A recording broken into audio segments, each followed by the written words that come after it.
Hello everybody and welcome back to 1K MMR Impressions, where today we'll be covering the Dueling Fates update, also known as 7.07. Now I know the series hasn't really been active for a while, but I wanted to make an episode on this update because it's a really big one.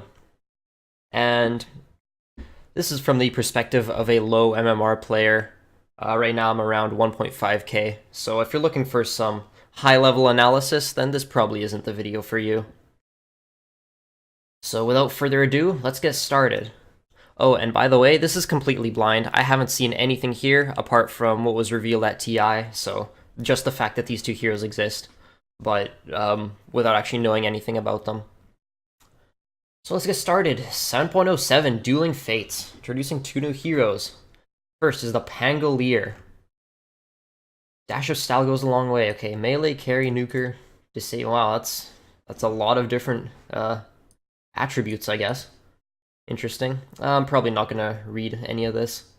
He disrupts enemy movements, places himself in the midst of chaos. I've got some lore here that I'm not gonna read either. Now, his abilities. I guess this is supposed to be some sort of like video or something that shows the ability, but I don't know, it's not loading for some reason. Maybe that'll get fixed later. Or maybe that's just on my end, I don't know. So I guess I'll just read it. Swashbuckle. Pangolier dashes to a new position, assaulting enemies in the target direction with multiple quick thrusts, dealing physical damage, and applying, I think they meant to say, on-hit effects. Shield Crash. Pangolier jumps in the air and slams back to the ground. Enemies around him are damaged and grant him temporary damage reduction the more heroes he hits. So I'm guessing that's kind of like Earthshaker's Aghanim Scepter upgrade. Something like that. Or maybe it's just stationary, actually. That could work as well. Not really sure what this one is. I guess kind of like Ember Spirit's ability, maybe? Something like that. Yeah, it's hard to tell without having a video playing. Heart Piercer. Pangolin reads his enemies perfectly, deftly slipping his blade past defenses to give his attacks a chance to slow the target and fully negate enemy armor after a short delay. Okay, so that's interesting. So I guess it's an on-hit effect, kind of like a bash, except it's a slow that also negates armor for attacks after that attack. So it's like, I guess it places a debuff where if the enemy has the debuff, then your next attacks on that enemy will go through armor. That's interesting. And his ultimate, Rolling Thunder. Pangolier curls into a magic immune ball and thunders forward, damaging and stunning any enemies he hits. Shield Crash can also be used while this ability is active to jump over obstacles. Has a brief channeling period. Okay, that's interesting. Kind of reminds me of Roadhog's ultimate from Overwatch. I mean, not Roadhog, Junkrat. That's what I meant. Something like that. And it could be used, Shield Crash can be used to jump over obstacles. Interesting, okay. I guess we'll have to see it in action, because just with the description, it's hard to say, really, what it is. The next hero, Dark Willow. Little Mischief never killed anyone. Ranged support nuker, disabler escape. Sounds like Puck. Except maybe not the support part, I don't know. Slight flutter from the shadows. Maybe all an enemy sees a Dark Willow as she eludes pursuit and controls her foe's movements with cunning fey tricks, calling upon powers far more ancient than any scholarly magic. She binds enemies in place before unleashing full wrath, the full wrath and terror of the Fey realm upon them. That really does sound like Puck, binding enemies in place. Dream Coil, anyone? More lore that you can read on your own time. And now for the abilities. First ability, Bramble Maze. Dark Willow creates a maze of brambles that latch onto enemies who walk into a thicket, damaging them and applying a root. Okay, so I guess that's a thing that you place, and then if enemies walk into it, then they get rooted. Sort of, I don't know, maybe like Invoker's Ice Wall, except with a root, in a way. I guess, yeah, it's hard to tell without the video what this actually does. Shadow Realm. Dark Willow recedes into the Shadow Realm, becoming untargetable and gaining increasing bonus magic damage for her next attack the longer she remains in the shadows. So that sounds a little bit like Puck's phase shift, I'm not gonna lie. Except without the bonus damage part. Okay, could be interesting. I think it'd be interesting to see what the cooldown on that is. Cursed Crown. Dark Willow bestows a Cursed Fey crown upon an enemy. After a 4-second delay, the target and any other enemies nearby are stunned. Okay, that's fairly interesting. So you place the curse on an enemy, then after 4 seconds.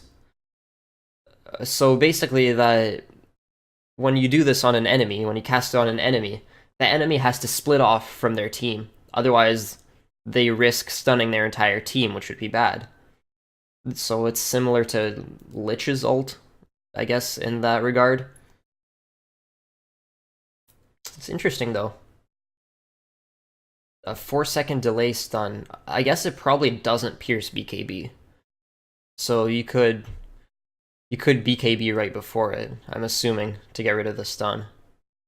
But maybe it'll affect your allies still. I don't know. Next ability, Bedlam. Dark Willow's companion Jex circles around her, dealing damage to nearby enemies. Cannot be used while Terrorize is active. I'm guessing Terrorize is the ultimate. Okay. That's just AoE damage over time. Cool. It is what it is, I guess. Terrorize. Dark Willow's companion Jex strikes fear into her enemies, causing them to run towards their home fountain. Cannot be used while Bedlam is active. So I guess that's similar to Lone Druid's what's that ability called? The Roar or whatever. I can't remember what the ability is called, but it's the one where he causes enemies to run back to their fountain. I guess that's kind of interesting. Strange though. Like, I wonder what the duration is for it to be an ultimate. Okay, let's see what else is included in this update. Emblems of the Dueling Fates, Immortal Bundle. Okay, but that's just... the images are broken, I don't know why. Ranked Seasons. In this update, we've reworked how the matchmaking rating system works for both ranked and unranked players, changing into a 6-month seasonal system. These regular seasons will ensure that MMR is both recent and accurate for all players, which will lead to better quality games for everyone. During each season, all players will earn a medal for their profile based on peak skill for that season. There are 7 different medals, and within each medal there are 5 stars of progress. Let me just turn that phone off, hang on. Alright, sorry about that. Quality production value right there. So there are 7 different medals, and in each medal there are 5 stars of progress to the next one. So it's more of a bracket-based system than is what I'm guessing. So you have to... I guess you're placed... Oh, wow, that's annoying. Okay. It's a bracket-based system where you have to win games in order to advance to the next bracket, and then you get a medal for the highest bracket that you've gotten to, I guess. And then you will have to recalibrate your MMR every season. Okay, that's interesting. Your current historical preseason MMR value will be recorded and selectable in your profile, and ranked players will continue to be able to track their current seasonal MMR value. Sure, okay, first season will begin in 2 weeks. Nice. Next, guide system upgrade. Hero guides can be viewed in the Learn tab, allowing players easy access to a wealth of communal Dota knowledge about item, ability, and talent builds for all heroes. You can drag, drop, and annotate to edit or create your own. Publish them. Each guide calls out its gameplay patch in which role it covers. Okay, that's nice. I feel like that's a really good change that we needed. The ability to see which patch it was created for, because right now it feels like a lot of the builds in there in the build guide thing in game are just really obsolete. They're, you know, very old builds that don't really work in the current meta. So hopefully this will reduce that. And it's nice how it tells you what role it covers too. That could be pretty useful. So maybe if you're planning on going carry on a hero that's typically a support, you try to find a carry guide, or if you're trying to support as a typical carry. That's interesting. That's good. I like that change. But honestly, I think it should have been implemented a long time ago. But hey, better late than never, right? Okay, turbo mode. I guess there's supposed to be another image here. I don't know, maybe the site's just down because there are so many people looking at it right now that the images just aren't loading because of too much traffic. Anyway, turbo mode. Dota Turbo has been added to the search queue. This new game mode keeps the same rules as all pick, but shortens match time by granting more gold. Okay, that is good. I like that. I think one of the biggest problems with Dota for casual players especially is that the games just tend to last way too long. Like down in 1 to 1.5k MMR, from what I've seen, games rarely last less than 40 to 50 minutes because people just keep farming and they don't know when it's time to push. Myself included. So I guess this is a really good option for people who don't want to commit to an hour-long ranked game. That's nice. I like it. Relaxed rules and buy anywhere shop system. Okay, that's definitely more casual. So more golden XP. Defensive towers are weaker. Respawn time is lower, and you can buy things anywhere. Okay, that's a little bit too casual for my liking, but we'll see. We'll see what happens to it. So I don't know. Is this? It says casual, so I don't think this has a ranked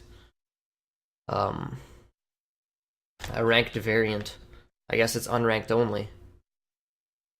Or maybe there is a ranked version. I don't know. Hopefully there is, because I really would like, 25 to 30 minute ranked games as opposed to 40 to 60 minutes. That'd be nice. Ability draft update. Wow, finally.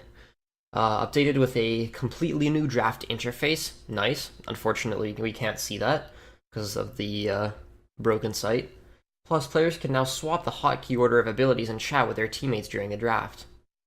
Cool. That's a good feature. Also added for support for 15 previously unusable heroes. Nice. And fixed abnormal behavior with multiple others. Okay, cool. I'm not complaining. Think you can build a godlike set of killer abilities? Queue up and find out. Yeah, sure.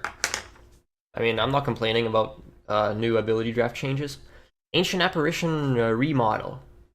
So he's just invisible then, right? Yeah, no. I wish you could see the image, but yeah, it is what it is, I guess. Hopefully it looks nice. Calder's looking cooler than ever with the debut of a cooler than ever with the debut of a new Ancient Apparition hero model and ambient effects. Nice. Okay, with new additions to ping functionality, players have more. This is the ping wheel, by the way. With new additions to ping functionality, players have more communication tools than ever before. You can use the ping wheel to convey your hero's movement objectives, call out ward spots, and give classic attack retreat commands. Pings will appear on both the map and minimap and will be accompanied by a location callout in team chat. So, wait, you can use the ping wheel to convey your hero's movement objectives. That's cool. So if you have a place selected that you're walking to, that you've sent a move command to your hero, I guess you can just ping that location to your teammates instantly. That's nice. I like that. Not sure how the ward spots thing is gonna work though. Do you use the ping wheel command and then click somewhere on the map? Or is it... I don't know. We'll see how that works, but again, more communication is always nice. And yeah. Cool. That's nice. I like it. Bladeform Legacy Voice Pack. All owners of the Bladeform Legacy Arcana for Juggernaut will be granted a new voice pack for the hero that you can equip to replace Juggernaut's default voice with a special Arcana version. Juggernaut now speaks with the power of an ancient lineage of revered warriors. Connected once again to the land of the living, these progenitors of the Isle of Masks shall not fall silent again. Okay, cool, voice pack. I don't really see any issues with that, but to be honest, I don't really care about it since I don't own the Arcana. I guess that's nice. And now for the major updates, apart from the new stuff. This is now the balance changes. Okay, general stuff, drafting. All pick drafting order is now A, B, B, A, AABB, AAB. That's for all pick. Okay. So now you can coordinate more with your teammates to try to pick heroes that combo with each other as opposed to just counter picking the enemies more. Yeah. Okay. That's I don't know how much that changes though, to be honest. Yeah, I guess just more focusing on hero combos for your allies than counter picking your enemies. Sure. Each day, 10 heroes are selected automatically as bonus heroes for the day. Bonus heroes provided with a free mango. So every day, 10 heroes. If you pick them, you get a free mango. Okay? That's interesting. I don't know how to feel about that, honestly, because that just feels like, if you're going out of your way to pick one of these 10 heroes, then yeah, I can see how the bonus mango is, balanced, but if it's a hero you're going to pick anyway. I mean, first pick gets a free mango if you're familiar with one of the 10 heroes. Okay, I mean, I suppose your enemies can do that as well, so sure, I guess. Randoming no longer gives bonus gold. It instead selects a hero from the set of bonus heroes and grants an extra iron branch in addition to the mango. And removed repicking, whoa. Okay, so this makes random less random, but also slightly increases the rewards for doing that. But not really, because it forces you to buy an iron branch and a mango on a hero that might not need an iron branch and a mango. Sure, so it makes random less random. I guess that's useful for ranked. Now more people might be able to random in ranked, because now they can actually see what the heroes are, So they're not just gonna, like, random, I don't know, Meepo or something, when they don't know how to play them. Sure. Middle lane no longer has an additional melee creep. Okay, so slightly less gold, slightly less experience. Creeps now meet closer to each team's respective safe lanes. So it's easier for the safe lane, harder for the off lane, is what I'm guessing. Sure. Okay, interesting. I guess easier for carries to farm now. Denies XP granted to the enemy.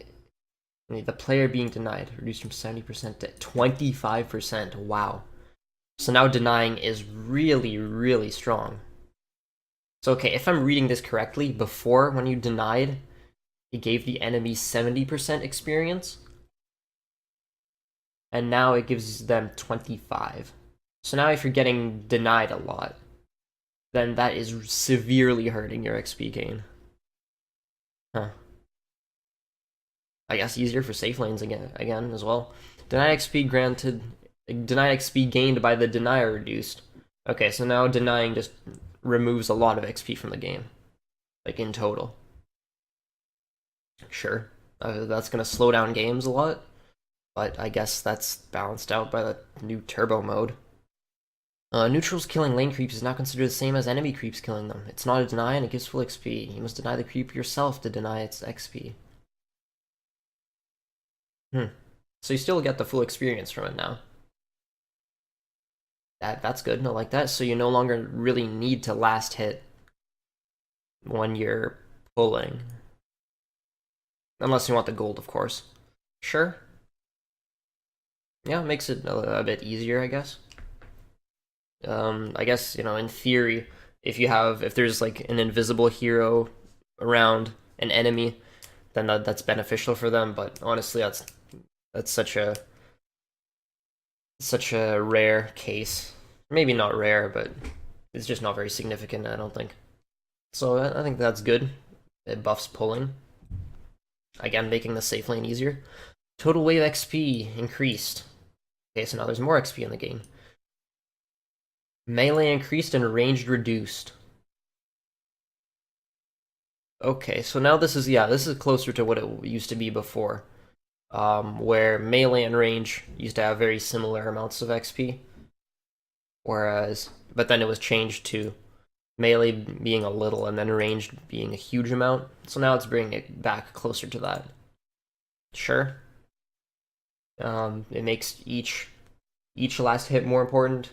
I guess for mid especially now, you can't just not worry that much about the melee creeps and then use your abilities to get the guaranteed last hit on the range. Now you actually have to fight for those melee creep last hits as well. Sure. Melee creep bounty increased by 4. Okay, more gold. Range creep bounty increased by 12. Okay, faster farming. More gold, more gold, more experience, but then also potentially less experience with the deny changes. Sure, I like that. First neutral creep spawn change from 30 seconds to 1 minute. I don't really like that. So that's a nerf to junglers. Because now they have to wait longer to get their camps and their farm. I don't know, were junglers really that strong though? I mean, did they need a nerf? Okay, I guess we'll see. Will that change how much it really affects jungling?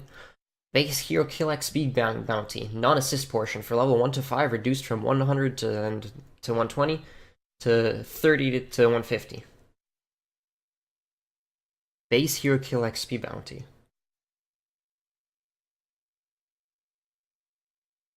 So now killing an enemy at level 1 grants far less experience, so it reduces your chances to snowball early. Uh-huh. Interesting. Seems like now there's more of a focus on farming then. Okay, next change. XP range increased. Okay, cool. Easier for the offlane to soak XP now.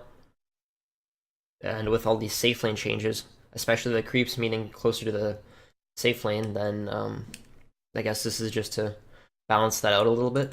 XP required to go from level 1 to 2 reduced, and from level 2 to 3 increased. So now heroes with kill potential at level 2 are going to be stronger. Sure. Tier 1 tower HP increased. Not a huge deal, I don't think.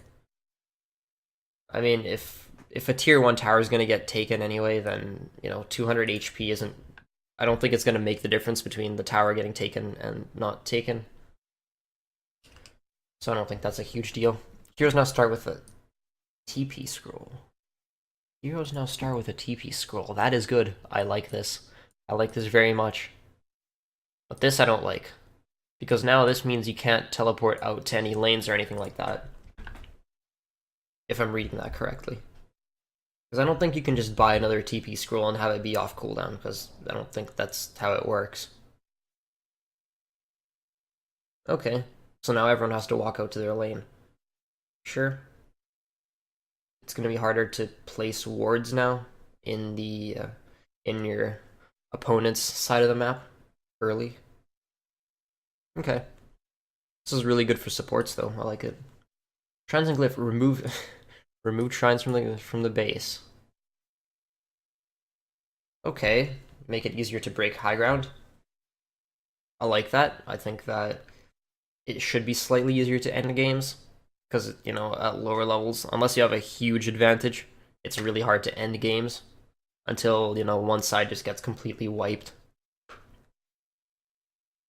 Glyph now causes your creeps to be invulnerable for the glyph duration. Okay, so now you can use glyph offensively to push. That is very interesting. I like that a lot.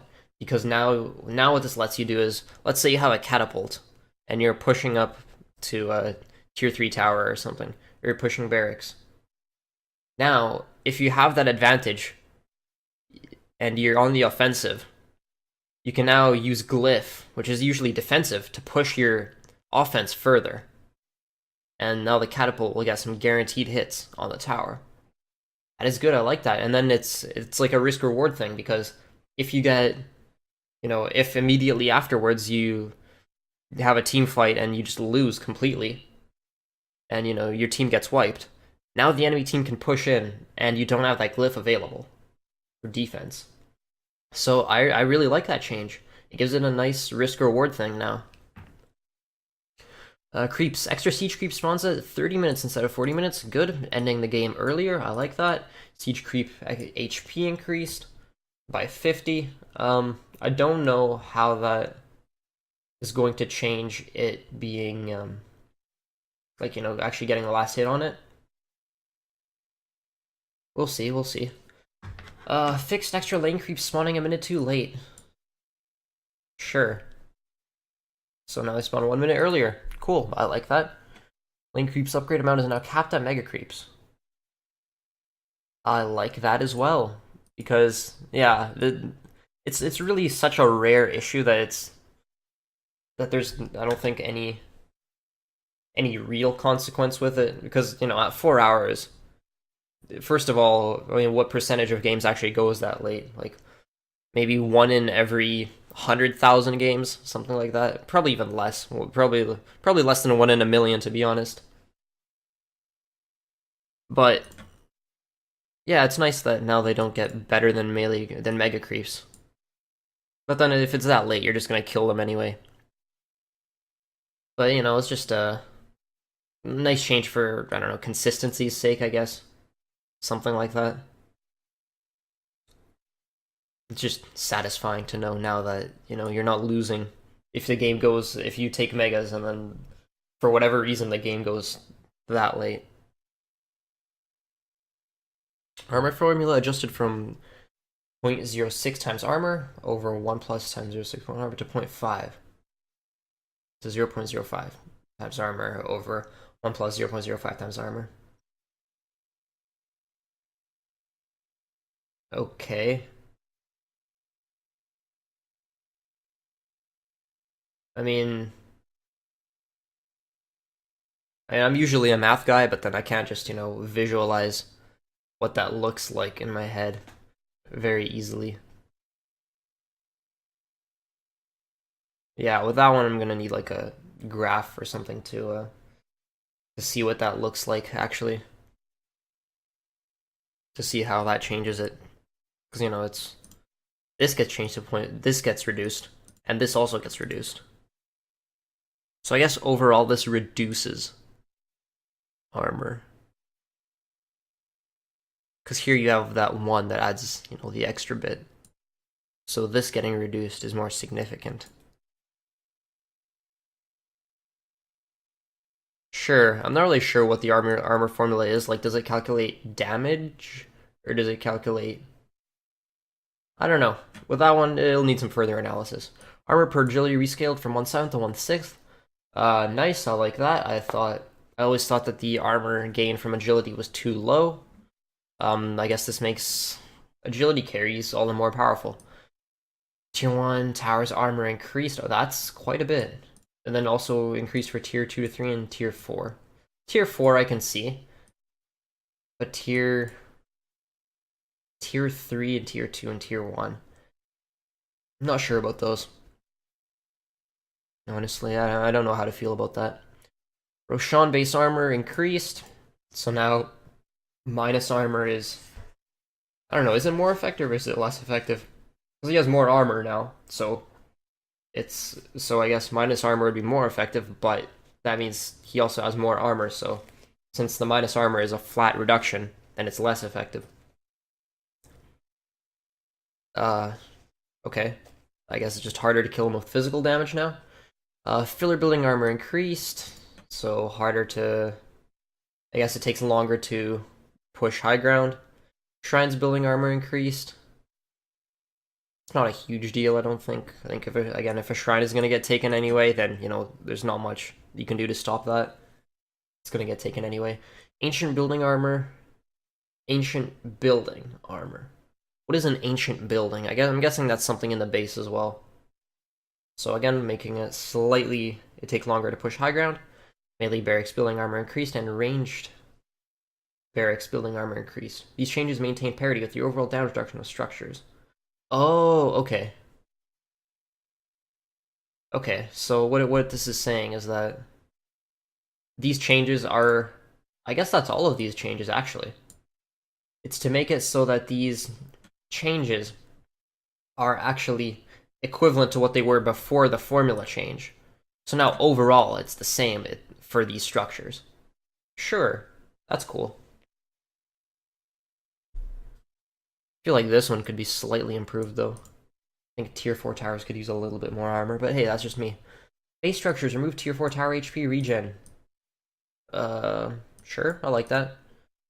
Ancient HP regen. Again, I don't really know what an ancient building is. I guess it's just one of those useless buildings that doesn't really do much in the base. Just there to tank. Oh wait, no, ancient. Oh, that's the ancient. Okay. See, up here it said ancient building, which is what confused me. But okay, yeah, that's the ancient, you know, like the building you have to destroy to win the game. Defense of the ancients. Okay, yeah, that makes a lot more sense now. Regen increased. Sure. Easier to come back now, I guess. From, you know, almost losing. Okay, map changes. Reworked mid lane for Dire. Both sides now walk along the ledges. Can walk along the ledges without being hit. What does that even mean? Can walk along the ledges without being hit. Is that like by the river? I don't know. Adjust the mid lane ramps to be narrower. Maybe for body blocking, that'll have some significance. Moved mid shrines closer to the primary jungle area. So now it's harder for mid to use shrines. So therefore you need more regen in mid. Swapped offlane shrines and bounty runes. Ah. So now that makes it much easier to gank, because if you have a lot of low HP heroes down in that low ground area, then if an enemy just comes walking by on that high ground area, then you won't have vision of that. Cool. A nice change, I like it. And it makes the bounty runes, at least the one I'm thinking of on the Radiant side, makes it easier to take by your enemies. So now it's closer to the river. Yeah, and I guess that's sort of similar for the Dire side as well. Adjusted offlane terrain to be wider. Okay, we'll have to see what that actually looks like to see what impact it'll have. Moved primary jungle bounty runes closer to safe lane camp area. Closer to the river camps. Okay, so that makes it easier for the safe lane carry to farm. Or easier for the support to take the bounty rune. Sure. Seems like this patch is favors safe lane carries quite a bit. Maybe we'll see a resurgence of that. Safe lane hard camp adjusted. Primarily pullable to the offlane or to connect to the small camp. So now you just can straight up pull to the offlane, huh? Wow. Interesting. Oh wait, safe lane hard camp. What does that mean? Safe lane hard camp is now pullable to the off lane.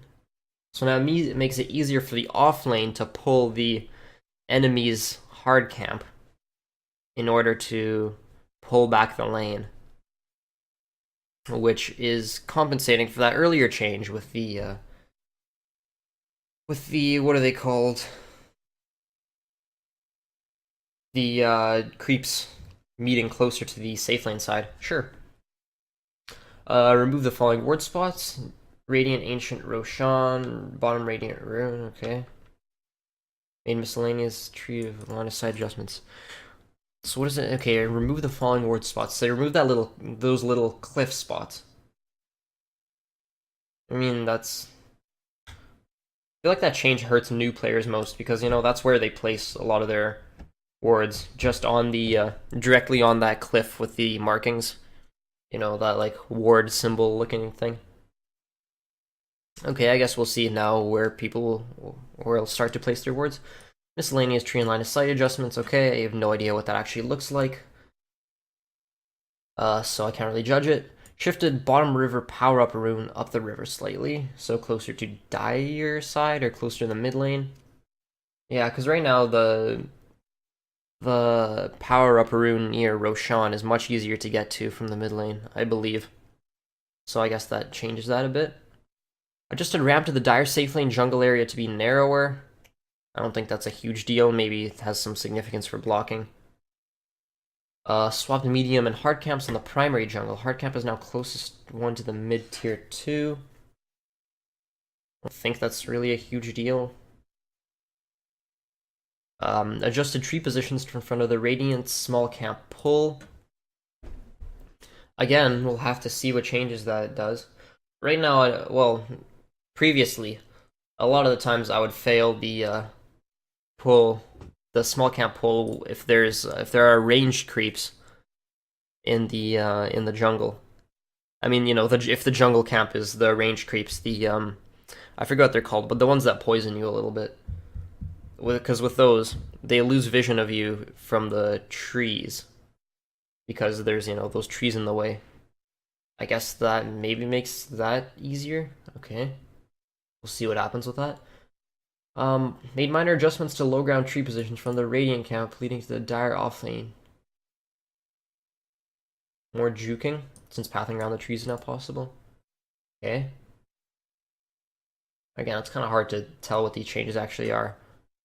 So that's, I guess, right near that bridge area where the river stops.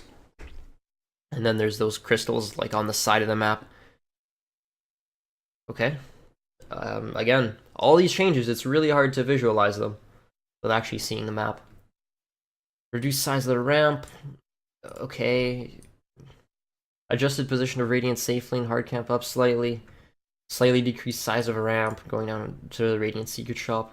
Shifted ramp to on the dire off lane, slightly to the right. Radiant hard camp is no longer in a pit. Yeah, I always thought that was kind of weird, why it was in a pit. Make it easier to gank. I guess now it's slightly harder to gank that area. Minor adjustments to tree layout, blah blah blah. Again, these changes, if you can't see them, it's hard to say what they really mean. Adjusted ramp going down from the Radiant Ancient Camp towards the top river. Okay, Roshan. Third Roshan kill now drops a single-use consumable Refresher Orb. Cooldown is independent from Refresher Orb. Wow. A single-use consumable Refresher Orb. Now it says third Roshan kill. I wonder if that means only the third one, or as in it repeats every 3 after the third one. Because if it does, then that would continue to be an incentive to, you know, keep map control, and it would allow you to end the game even if the third one was not unsuccessful. But if it's only the third one, then that's really an advantage that you have to take advantage of at that point, and you have to use that because that advantage will no longer be available to you again ever. So, okay, that really incentivizes big teamfight ultimates. Nice, I like it. Again, I think anything that helps you close out the game is a positive change. Hero respawn timer rescaled, so reduced at all levels. Sure, not a huge change. 8 seconds to 5 seconds, whatever. Maybe it makes it easier to teleport back into level 1 fights for whatever reason. I don't know. It's a small change. Neutrals now sleep at night. Hey, okay, I remember. At least I heard about that being a thing in the past. That's nice. Now they have 0 aggro range while sleeping. I like it. Removed special neutral pull aggro exceptions for heroes. Okay, so now you can actually pull with those heroes again. Neutral's lane creep aggro is now based off which neutral spawn area they're in. Enabled for the traditional safe lane, off lane pull camps. So now they will actually... So now you can pull with them again. Sure, I like that, I guess.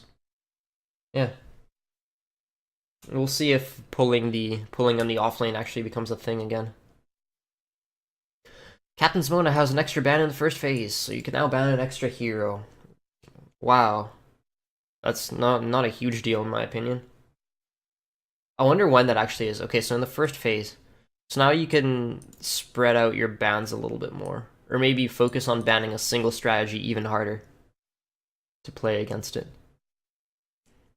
Yeah, I mean, if it's in the first phase, I think that's good because in the first phase, you haven't really revealed your strategy yet, so that extra ban shouldn't really give away too much. Illusions now deal 80% less damage to Roshan, rather dying instantly when attacking him. I like that quite a bit. Yeah, that's great. I think, because Illusion's instantly dying when attacking him, I thought it was just kind of lazy, to be honest. Like, what's the point of that, you know? Now benefit from health and mana regen. So now, if you have a Phantom Lancer with a Heart of Tarask, and one of his illusions lives for 5 seconds, then it'll start regenerating. Or if you have a Chaos Knight with a Heart of Tarask, then his illusions because they actually last quite a long time, so giving them HP regen I think is very good. And okay, so I think that benefits long-term illusions more. Maybe Naga Siren actually. Because I don't think health and mana regen, I don't think that counts for things like Octarine Core. Yeah, I think that's a whole separate thing. So now maybe heroes with illusions that last a long time will be able to buy heart more in order to have their illusions heal up. I like that change. I think illusions were maybe not completely underpowered, but slightly underpowered in the past. Roshan slam damage. Again, I like that. I think right now him doing more damage is better. I think he has a bit too much HP and does too little damage. Found damage increased. Okay, makes it harder to fountain dive. Found mana regen increased. So now... Oh. So now it's no longer... It doesn't have the flat bonus anymore. So now, yeah, at early levels, it'll take longer to regenerate mana in the fountain. But at later levels, it'll be better. But 14 is quite a bit. So maybe that 4% to 6% change isn't even that big. Because the 14 flat mana per second is quite a lot. Okay, we'll see. Found HP regen increased, I like that. Net worth ranking factor. How much the richest versus poorest heroes get from assist gold changed from 0.75 to 1.25 to 0.7 to 1.3. Okay, so now it's more spread out. Or, I mean, yeah, it's more spread out, so now the richest heroes get slightly less, and the poorest heroes get slightly more. I like that. Because now I guess that helps balance out the net worth distribution among teams. Because now supports will get more gold for assists and carries will get less gold for assists. Sure. Hex can no longer be dispelled. Okay. What sources of dispel are there, though? Like, what, Yules? No, wait. Dispelled. Okay, which one is dispelled and which one is purged? Because I thought purged was the one where you remove negative debuffs. And I thought dispelled was where you remove buffs. So I'm not really sure what that change is supposed to be, but it seems quite good for Scythe of Vice. Or maybe quite bad. It seems significant is what I'm saying. UI. Added UI indication over inventory to show mute state. Okay. Sure. Added a new option to require stop to interrupt your channeling abilities. See, I always thought that was included in the... Because I know there's a teleport requires stop command, where to cancel a TP, you'd have to actively stop instead of just casting or instead of, doing a new order.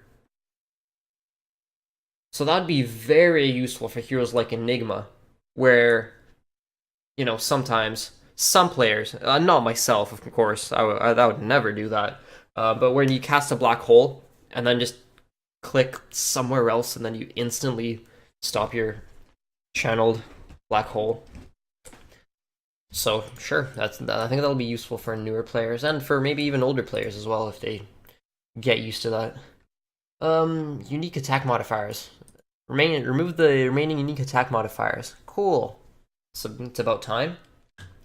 Lifesteal is no longer a unique attack modifier. Stacks additively. Nice. So you can get multiple sources of lifesteal. Arcane Orb is no longer unique. So I can lifesteal off of No, because I don't think you can lifesteal off of the Arcane Orb damage. You can only lifesteal off of the base damage of the attack. Or not the base damage, but you know, the non-Arcane Orb part. Mana Break is no longer unique. Does not stack with Diffusal Blade's Mana Break, so okay, now we might see Mana Break. I guess we might see Satanic on Anti-Mage. Sure. It is what it is. I think with the recent trend of removing unique attack modifiers, it's nice that they finally went all the way and just removed them completely. Removed cliffing restrictions. Not really sure what that means, actually. I don't even know. I mean, I know what cliffing is and how you can use certain spells to put heroes up on cliffs, but I'm not sure what it means by cliffing restrictions. Removed Pudge and Vengeful Spirit's free pathing on terrain cliffs. Again, I'm not really sure what that means. But, okay. Oh, maybe that's for Venge. Maybe, like, after using Swap, it gives you free movement if you're on a cliff or something. I don't know. Roshan now upgrades every minute. Bonus is the same, it's just smoother. Sure. Not a huge deal. Fixed magic damage sources from attacks not being blocked by barrier-type abilities. Magic damage sources from attacks. So, if I understand that correctly, it's something like Clinks' Flaming Arrows. Okay. I guess it fits with the theme of the items more, because they're more against spells than against attacks, so I guess that's a buff to Clinks and other heroes that have magic damage. Ooh, Huskar. Now there's an interesting one. Do people buy Pipe against Huskar? I don't know. Improved stack count readability on buff icons. That's a good change. I like that.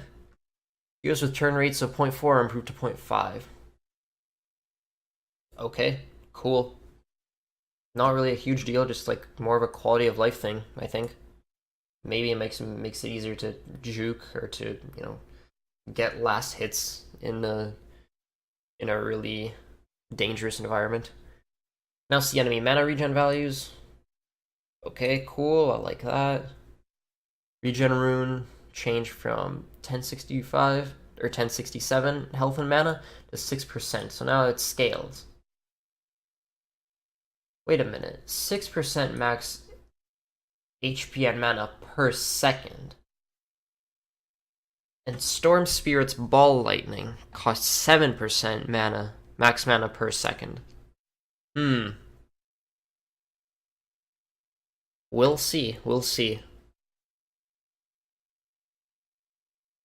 Yeah, I guess maybe now you have Bloodstone with quite a bit of mana on it, mana regen on it, on a Storm, and you pick up a regen rune, you can just, like, almost permanently, zip around.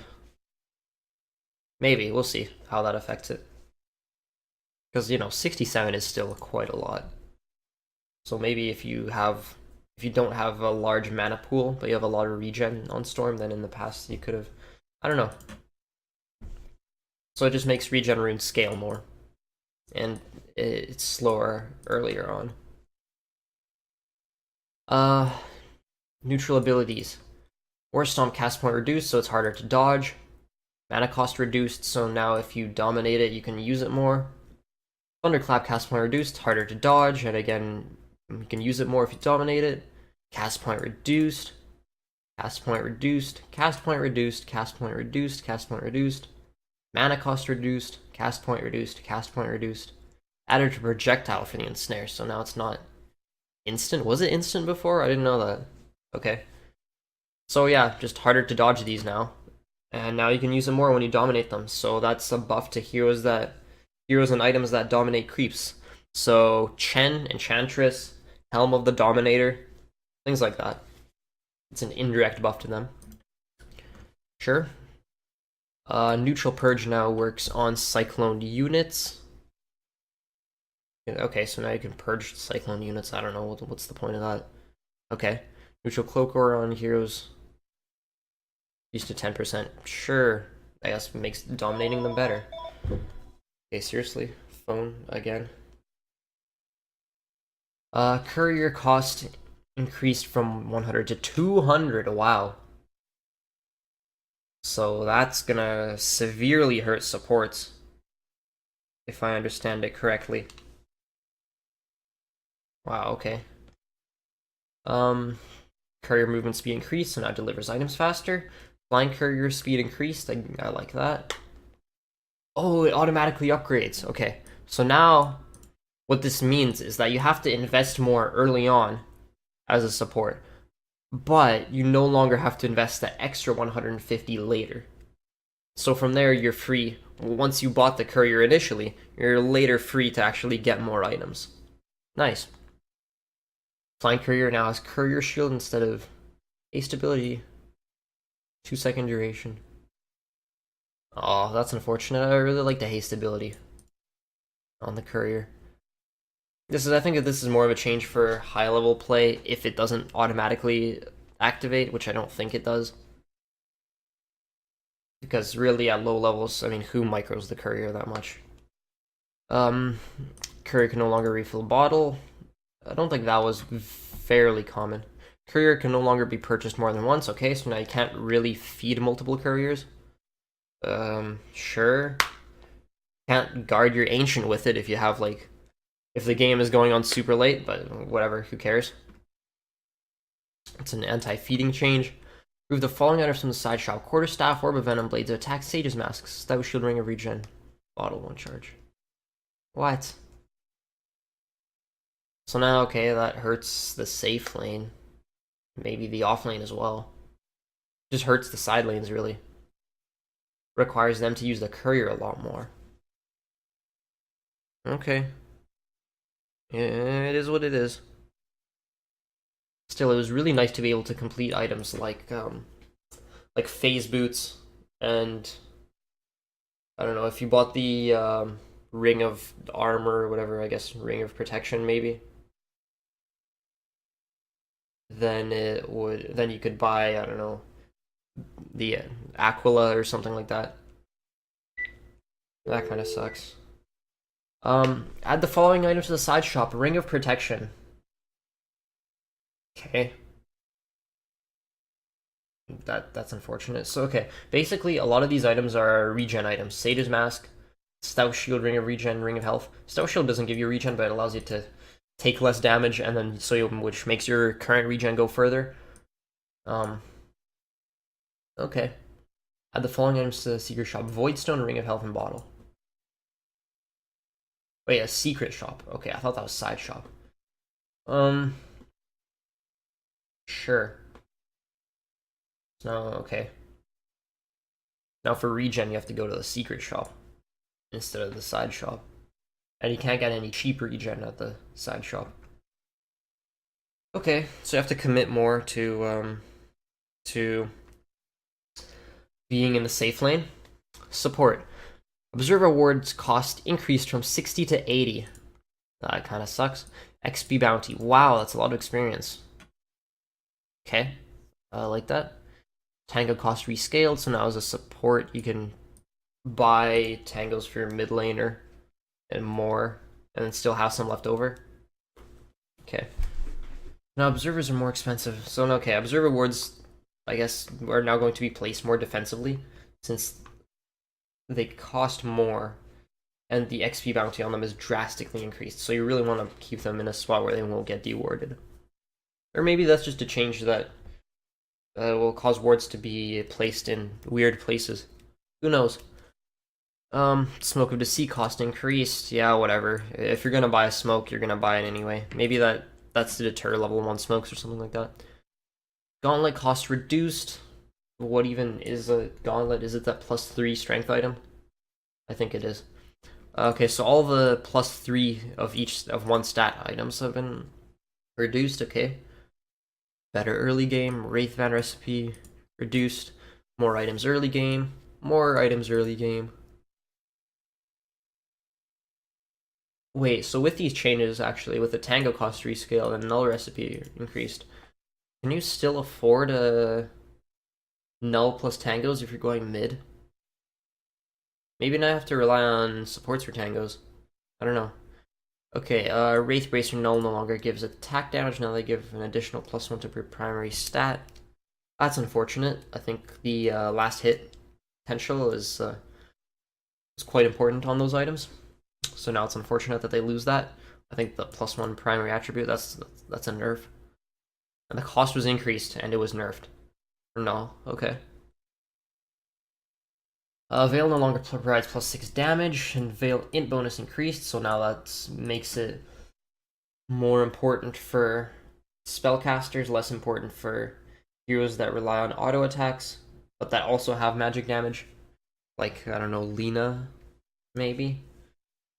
Dagon no longer provides damage. Okay. Is that level 1 only? Or is that across all levels? Yeah, you don't really buy Dagon for the +9 damage anyway. Int bonus increased. Cool. Drums of Endurance no longer provide +3 damage, but they increase the strength by 1. So there's a lot less damage going around now in early to mid game items. And Rod no longer provides damage, Perseverance no longer provides damage, Lincoln's no longer provides damage, Refresher no longer provides damage, Lotus Orb no longer gives damage.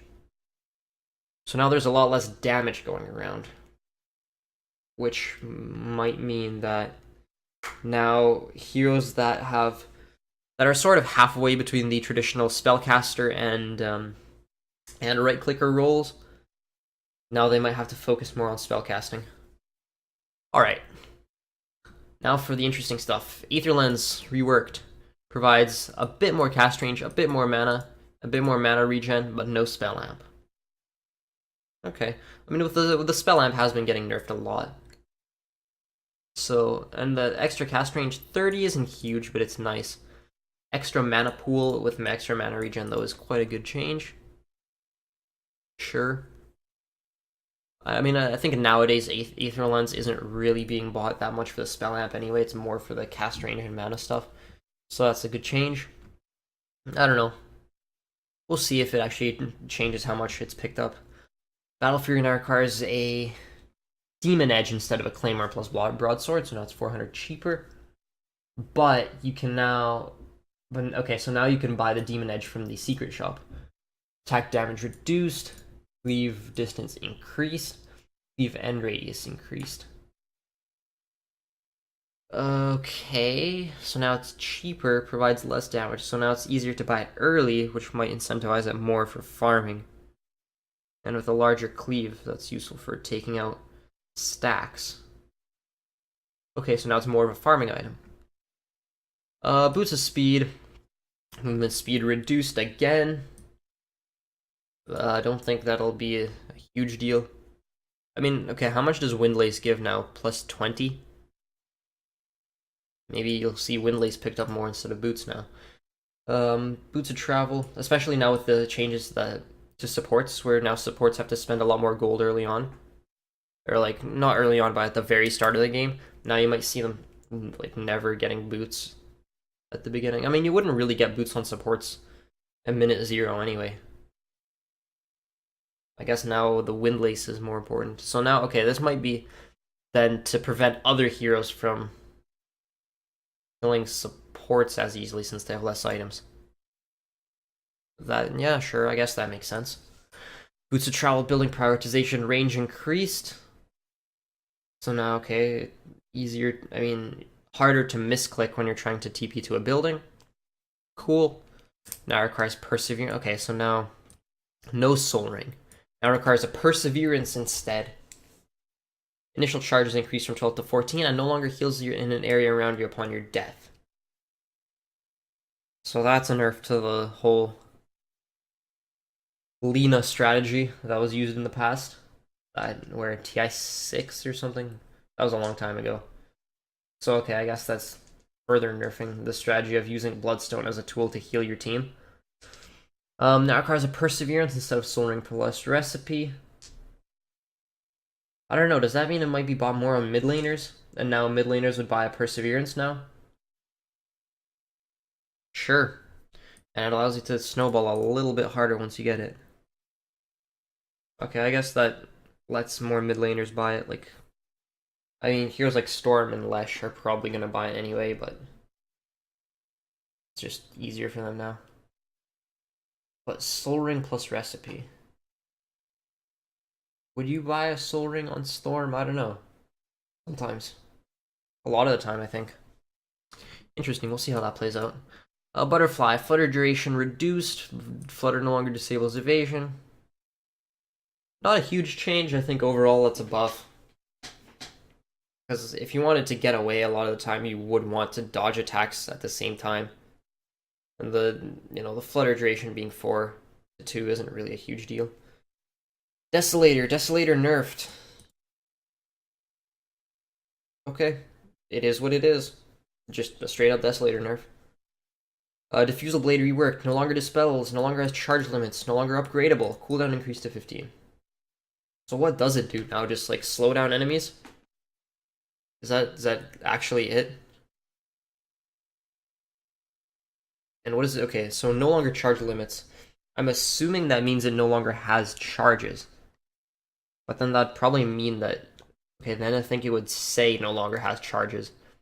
I'm not sure what that's trying to say, no longer has charge limits. Maybe you can buy the recipe again to get extra charges. So now you can just stack up an infinite amount of charges if you keep buying the recipe over and over. Cooldown increased to 15, so now I can't really spam it as much. So now it's used more as a pick-off tool, I guess. Okay, interesting. Drums of Endurance, attack bonus increased. Cool. Whatever, not that huge. Useful for pushing. E-Blade, speed increased. Not a huge deal, maybe useful for someone like Morphling. Scotty no longer requires an Orb of Venom. That is a quality of life change, if anything. Because, in the past I always thought it was kind of weird how, with most items, once you upgrade them, it still retains the use that it had before. Like in the past, Satanic would be bought from upgrading a Helm of the Dominator, I believe, but then they got reworked into 2 separate items. So now and then you no longer lose the Dominator effect when upgrading it. So I always thought it was kind of weird how when you upgrade from an Orb of Venom to a Scotty, you lost the Orb of Venom effect. And now that it no longer requires an Orb of Venom, just like a quality of life change. Not a huge deal overall. Force Staff cooldown increased by 3 seconds. Okay, slightly less utility. Not much to say there. Glimmer Cape can no longer be disassembled. When would you ever disassemble a Glimmer Cape? Maybe if you're a support and it's going late and you want to exchange your Glimmer Cape for a Hood plus Shadow Blade. But that doesn't seem like a very common use case. Hurricane Pike. Hurricane Pike now requires a Wraith Band instead of a 500 gold recipe. So now I'm assuming it has the stats. Now it might say that. It would probably say that it has the stats if it has the stats. I don't know, maybe that just makes the build up easier. I could see that being the case. Iron Talon removed. Iron Talon removed. Okay, yep. Say goodbye to jungling. It was fun while it lasted. Hopefully we won't see any more Legion commanders in the jungle now. Now that Iron Talon is completely removed. But hey, you never know. Javelin now provides 25% accuracy. Ah yes, accuracy, that one stat that nobody cares about. I believe the way accuracy works is if you start an attack against an enemy that has evasion, and the evasion procs and is successful, so you would miss the attack, then it adds an extra accuracy roll. So if you miss the attack, there's a 25% chance that you don't miss it. So it effectively reduces enemy evasion by 25%. And by 25%, I mean reduces it by a quarter, not by 25 percentage points, right? So let's say you have a Phantom Assassin with 50% evasion. Reduced by 25 means it reduces it by a quarter of 50%, which is 12.5%. It doesn't reduce it by 25%. But like, why though? That's 25% accuracy. Who cares? Cost reduced. Okay, and no longer provides damage. Accuracy proc now deals 100 magical damage. Now there's an interesting idea. The thing is, I don't know if accuracy only procs if the enemy actively has evasion. Because if it procs if it checks accuracy before it checks evasion, like if accuracy can activate on an enemy that doesn't have evasion, then that's pretty good. 25% chance to deal 100 magical damage seems very useful. But if it only works on evasion, then that's almost never going to proc. So okay, maybe that's a nerf to heroes like Phantom Assassin again, because she's quite squishy and she relies a lot on her evasion. So now you have a 25% chance to deal a magic nuke, which is one of her biggest weaknesses. We'll see. I think this whole rework changes. These changes hinge on how accuracy works, or if it only works on evasion, or if it just works on hitting. Basher. Recipe cost increased from 750 to 1150. No longer grants damage. Bashes cannot be evaded. So now that's okay. A pseudo MKB built in. So it's kind of like accuracy. Interesting. And then that proc increased. So it now deals extra damage. Yeah, maybe that's just further nerfs to heroes like Phantom Assassin. I don't know. Bashes cannot be evaded. So now it's a 12% chance of being an MKB. So it's effectively 12%, or I don't know what the chance is. I think it's either 10 or 12, something like that. But now that chance is pretty much the same as the accuracy. So it has the 10% or 12% accuracy, or however much it has. Not a huge change, though, because I don't think... If an enemy has evasion, I don't think you're still going to want to buy... You're not just going to buy Basher to counter the evasion. But maybe that's useful against certain talents. Like, you know, the talents that give 10, 12, 15% evasion? You could buy Basher against those.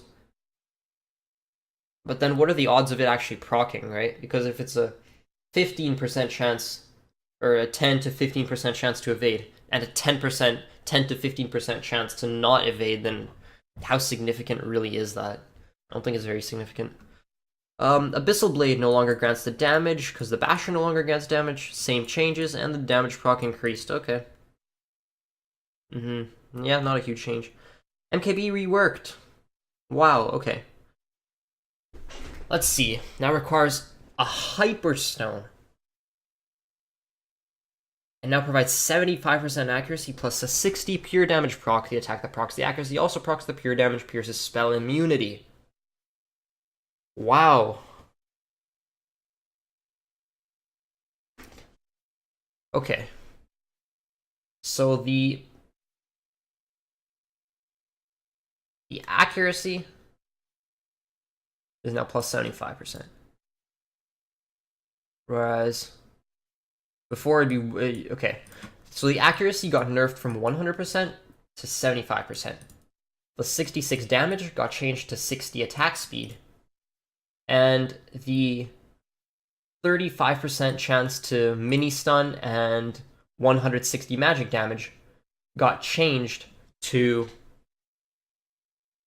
75% chance to deal 60 pure damage. 60 pure damage that pierces spell immunity. But I think that's only on an evasive target, so only if the target actually evades the attack. Again, this hinges on that whole accuracy thing. Does it only work against evasive targets or no? Hopefully not. Okay. Yeah, that's strange. So no longer mini stuns, which I think was part of the reason that you bought it, especially on ranged heroes. Did you buy it on ranged heroes? I don't know.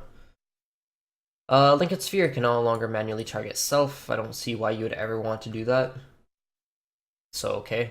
Magic Wand recipe changed. Now requires stick, 2 branches, and a mango. Oh, okay. So now if you random, you can now basically get a free wand. Half a free wand, because you get 1 branch and 1 mango. So now you need 1 more branch and a stick. Huh. It's kind of funny. Now provides 2 all stats and 1 HP regen, 1.5 HP regen. I like that, because passive HP regen on a wand, I think, is good. Necronomicon reworked. Removed mana burn from Archer. Level 3 Archer now gains Purge. So now you have to micro it more. Now Build some 2 Sage's Mask, a belt of strength, and a recipe. So the build-up is slightly easier because now you no longer have to invest in the Staff of Wizardry. Now it doesn't give this intelligence, but it gives way more strength. And it gives more mana, and it gives a ton of mana regen. Okay, sure. Mana regen's nice, I guess. Poor man's shield removed. Ha! That's kind of funny. Ice Frogger really doesn't like these items now. Poor man's shield, Iron Talon. You know what? Just get rid of them. They're not good. I don't like them. Out of my game. Orb of Venom. Damage over time no longer dispels consumables or disables blink. Okay. No longer disables blink. I mean, is it a huge deal? I don't think so. Consumables, it's more of a quality of life change. Pipe of Insight. Barrier can now affect buildings. So that's useful against, I don't know, Lesh. Maybe now you can't nuke down your buildings as easily. That's weird. But useful, I guess. Now it allows you to build a Pipe of Insight in more situations. Or it serves as a more effective counter in certain situations. Ring of Regen. Cost reduced. Okay, whatever. Satanic now requires a Claymore instead of a Mithril Hammer. So now it's cheaper. Cool. Sentry Wounds no longer automatically appear in front of observers and buying the item. Quality of life. Not a huge deal. Silver Edge no longer applies enemy damage reduction, so now no longer reduces the damage of that your enemy does, which I don't think is a huge deal, because if you're using Silver Edge, you're not really using it to reduce your enemy's damage. You're using it to kill them and to burst them down, or to maybe disable their passives or something, but you're not really using it to reduce their damage, so that's not a big deal. Movement speed increased, that's nice. Smoke cooldown reduced.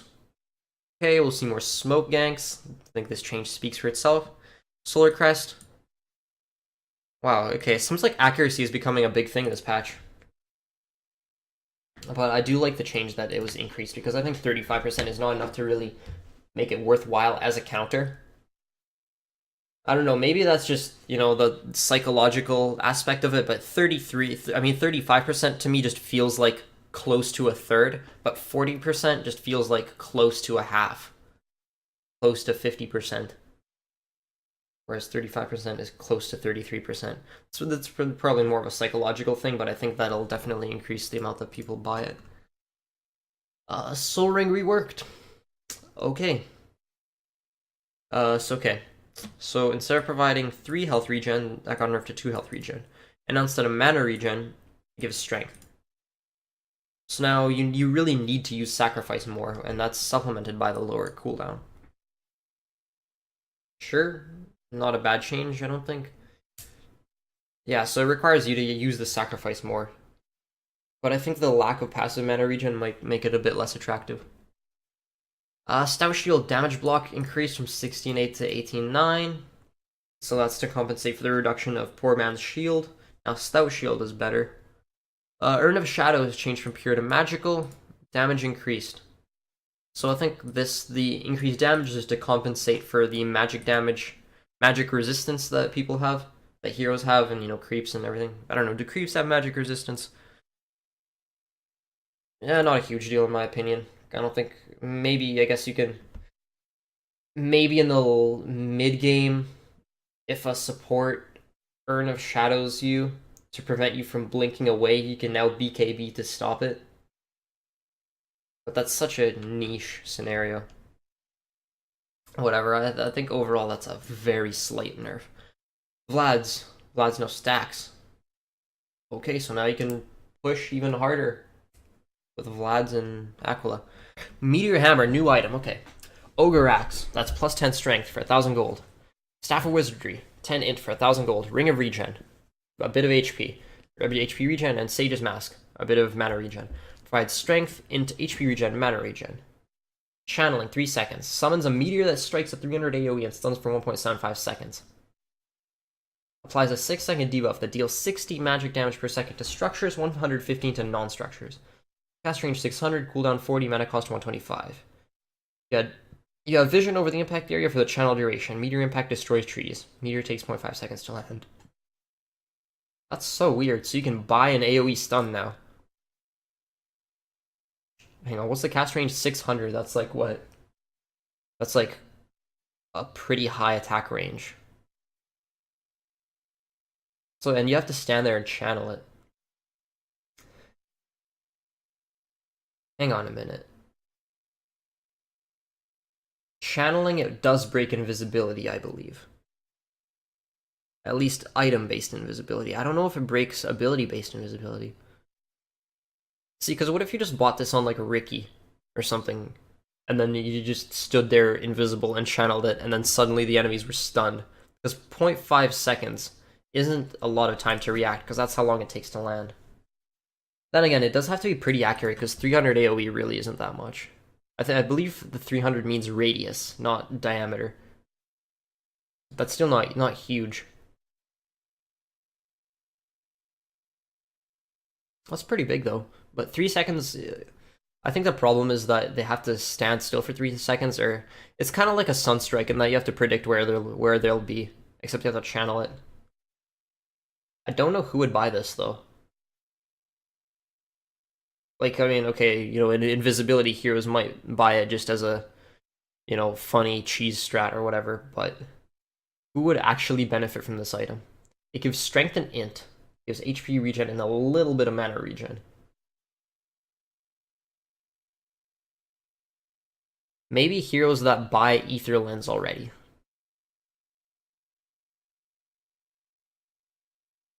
Huh. I don't know. Maybe we'll see like some weird, I don't know, position 3 witch doctor buying Ether Lens, Meteor Hammer, the new item, and a BKB. And then just when a fight breaks out, you just pop BKB, channel this, and then immediately after a cast just place a death ward to completely destroy everything. But no, that doesn't sound effective. That sounds like a waste of time. Yeah, I don't know. I don't think this item would be an item that's traditionally bought on magic nukers and casters, whatever you want to call them. Heroes like Skyrath, I don't think they'd buy this. I don't know who would though. That's the thing. Gankers. I mean, that's a pretty expensive item. That's what, more than a Yule's? That's like early to mid game. Maybe you'd buy it on your mid to secure a gank. But you have to stand there and channel for 3 seconds. So I don't think you do that. I don't know, weird. Another new item, Aeon Disc. From a Vitality Booster, Energy Booster, and Recipe. Provides health, mana, and status resistance. Oh my. So wow, okay, so that just straight up reduces. It just reduces the duration of stuns and crowd control. And for DPS debuffs with slows, instead just reduces the slow values, leaving the damage amount unaffected. Okay. Again, I don't really know who would buy this. I think for a lot of situations, if you really want to get rid of crowd control, you'd probably just get a BKB. Or maybe you'd buy this in conjunction with a Linken's. Because it's cheaper than a Lincoln Sphere. And it has similar-ish stats.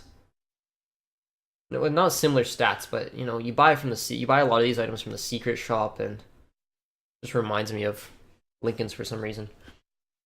Passive: whenever you take damage and are below 80% health, you apply a strong dispel on your hero, and you gain a 2.5 second buff that reduces all incoming and outgoing damage on the hero. Oh, only triggers on player-based damage and cooldown 100. So whenever you take hero damage, every 100 seconds, whenever you take hero damage and you're not at almost full health, then you instantly remove all crowd control and gain a buff that reduces all incoming and outgoing damage to 0. Okay. So this, I believe, is an anti-burst damage item. Because if you're just walking around at full health, but you're a squishy hero that can get bursted, then what happens is, and you get ganked, let's say, and generally then your enemies would do is they would try to lock you down and then burst you down, right? So they'd first probably hit you with a stun or something, and then they'd just unload a lot of damage into you, but that would cause the I'm just pointing at my monitor with my finger. Maybe I should use my mouse for that. You apply a strong dispel, which removes the stun, and you gain the damage resistance so that the burst damage isn't effective. So every 100 seconds, basically, you can survive a gank every 100 seconds. And it reduces your outgoing damage, and all incoming and outgoing damage to 0, so the burst damage is completely nothing. But if they have multiple sources of crowd control, then you're just done, because then they could just pop it with the first one, and then immediately use their second stun or root or whatever they have, and then to just hold you in place for the 2.5 seconds, and they can still kill you. But that provides enough time for maybe TP support to arrive. So okay, that's a gank defense item. Cool, good stuff. Maybe useful for like offlaners, considering that a lot of these are secret shop items and it doesn't cost too much. Okay, Spirit Vessel. Ooh, an upgrade to the Urn of Shadows. Urn of Shadows with Vitality Booster, Windlace, and Recipe. This looks like a fun support item. Provides health, movement speed, all stats, 2 all stats, 2 armor, 1 mana regen. In addition to Urn Behavior, casting on an enemy target now reduces enemy HP regen and heals by 70%, and drains 3% of the target's current health per second. Casting on allied target now amplifies HP regen and heals by 20%, and increases the target's health by 1% of their current health per second. Increases the target's health. Does that mean max health or current? I don't know. Weird. Okay. So, yeah, that just seems like a better Urn of Shadows that supports might make use of. Maybe on, like, Spirit Breaker or something. Who knows? Yeah, I think that could be a fairly useful item. Nullifier, Sacred Relic, Helm of Iron Will. Dispels a target and mutes them for 5 seconds. Anytime the muted target is attacked, it will be slowed by 100% for 0.4 seconds. Applies slow on projectile impact. Cooldown 14, mana cost 100, and cast range 600, projectile speed 1200. And it provides 65 damage, 5 armor, and 5 HP regen. Dispels the target and mutes them for 5 seconds. Okay, so now it's a ganking item. Mute. I don't know if mute... Okay. Does mute block this passive? Does it block passives in general? I don't think it does. I think that requires break. So okay, it's a ganking item by the looks of things. So it's a ganking item. And now there's an anti-ganking item. Yeah. Okay. Not much else to say there. Kaya, new item, another one. Staff of Wizardry, that's 10 int. Robo of the Magi, that's plus 6 int, and a 500 recipe for a total of 1950. Provides 16 int, 10% spell amp, and 10% mana cost and mana loss reduction. Multiple instances don't stack. Okay, so that's just a cheap replacement for the Ether Lens. I don't think that's a huge deal, though. 10% spell amp, and 10% mana cost reduction. I don't think that's that big, because it doesn't provide any mana regen, so I don't think that'd be picked up that much. I mean, it's 2,000 gold. I mean, do you really need that 16 int? So it increases your mana pool, it gives you a tiny amount of mana regen. It gives you 10% spell amp and 10% mana cost and mana loss reduction. I don't think that's worth it. Maybe that's just me, but it doesn't seem that good. Alright, moving on. Regen formula. Health and mana regen formulas have been reworked. For both health and mana, you gain a direct value. After that, strength and intelligence both amplify health and mana regens. Voidstone, for example, provides 1.0 mana regen instead of 100%. Okay. So, now items give a flat bonus, and then it gets a percentage multiplier based on your stats. Huh. Cool. At least that's the way I'm reading it. Stat tooltip now tells you how much HP and mana regen percentage increase is provided by attributes and what the absolute values of regen and int and strength based bonus values are. Okay, so now you can just look at that in game. That's nice. Won't be too confusing then, since it's in game. You can just hover over it. Mana formula reworked to change percentage values to raw bonuses. Each point of int amplifies mana regen by 2%. Okay. And, all of this information, adjusted items, Perseverance 1.5, Scythe of Ice 2.25, Bloodthorn 2.25, Orchid 2.25, Battle Fury, I think that's supposed to be. Battle Fury now gives 2.25? Really? Okay, so in general, items that give 50% mana regen before now give 0.5, and 100% gives 1.0, and etc. So you can figure out that pattern.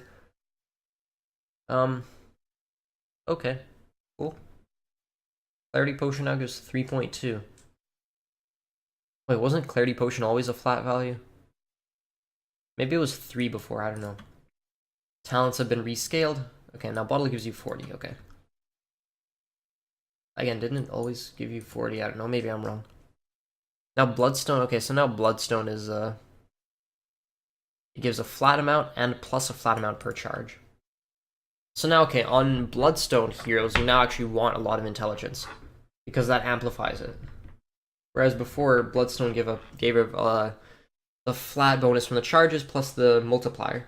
But now, it's the other way around. Now it gives a flat bonus, and you need another multiplier from your stats. So now, Bloodstone carriers are going to want more int. Which might actually make this item pretty good now that I think about it. Maybe, yeah, that's why, because now the 16 int actually seems quite useful. Okay. Adjusted skills. Crystal Maiden's mana aura has been rescaled. So now it's far lower. On Self, now it's not half at all levels, it's just reduced. And Death Pulse mana regen rescaled, so now it's increased at lower levels, but hugely decreased at higher levels. Okay, I guess now you need both mana items and int items. Other adjustments, Shrine regen reduced. Shrines no longer increase their regen value as time elapses, because now it'll just increase through items with the multiplier. And now it looks like the same thing is for health. So now it increases by 0.7% per strength. Base value is increased by 1.5 for all heroes in the new formula. And adjusted all of these items. Wow, okay, I'm not going to go through that entire list. Greaves critical heal, 12. Armlet life drain from 45 to 54. Bottle is 80, Urn is 35. Refresher is 11. Ring of Health is 5. Yeah, I'm not going to go over each individual one, that's going to take too long. And skills adjusted, so chemical range, rage reduced. Seems like in general a lot of these are getting reduced, especially at later levels. Girl Impulse reduced, reactive armor rescaled, Satyr Tormentor aura rescaled from 6 to 5.5. Inner Vitality threshold heal factor greatly reduced, it's percentage based. Normal heal factor reduced. That's Huskar, I believe. Huskar, that seems like a nerf.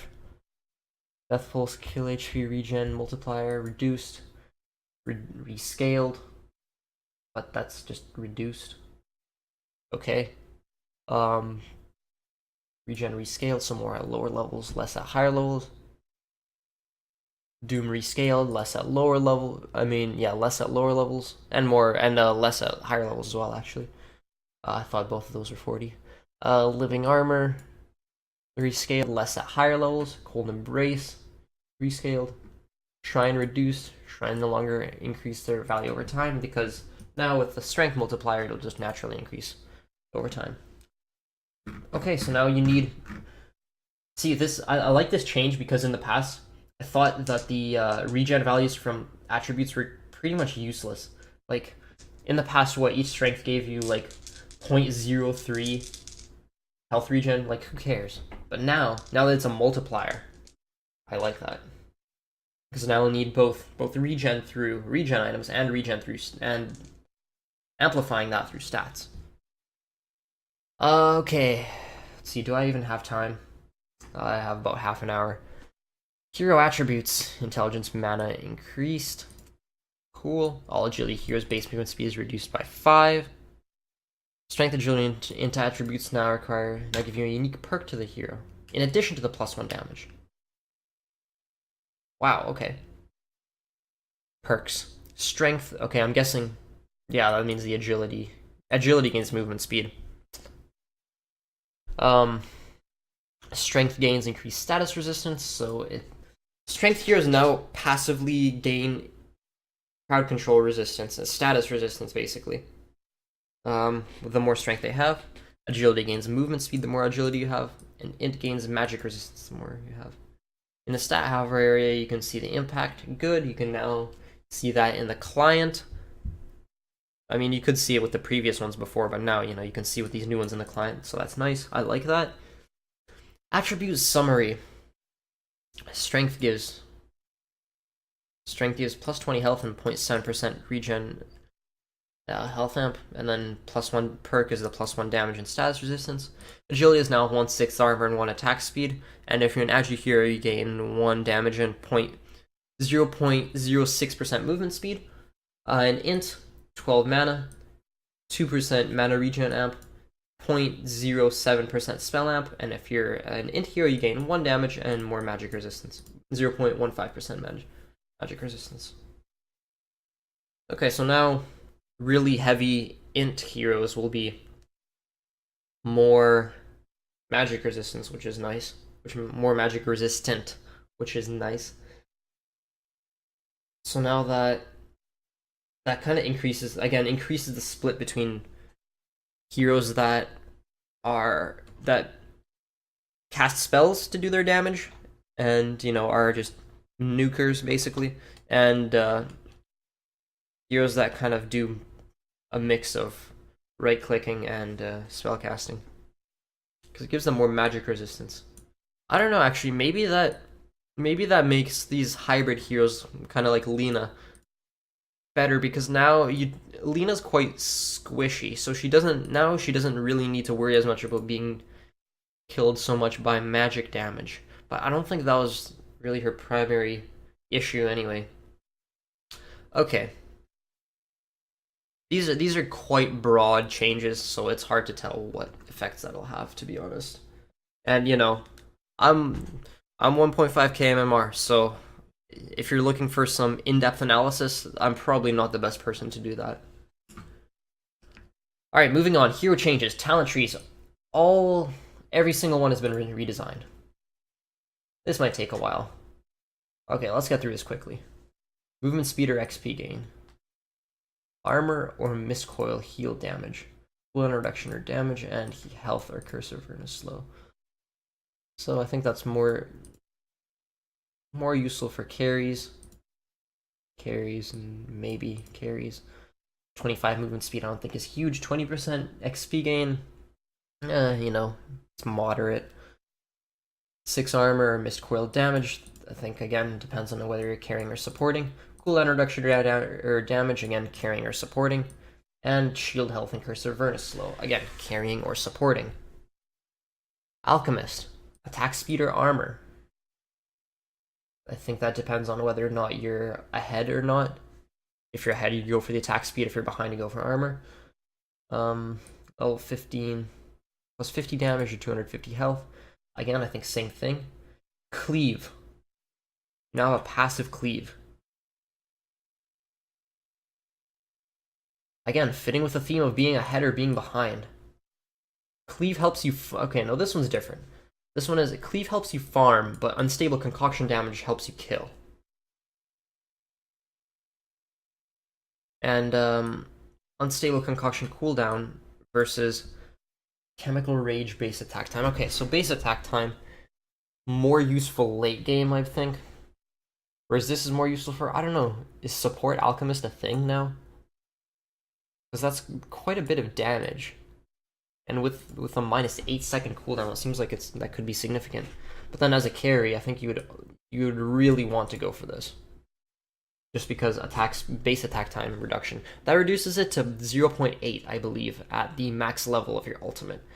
Which is actually huge. I mean, it's so much lower than any other hero that your attack speed is just going to be insane now.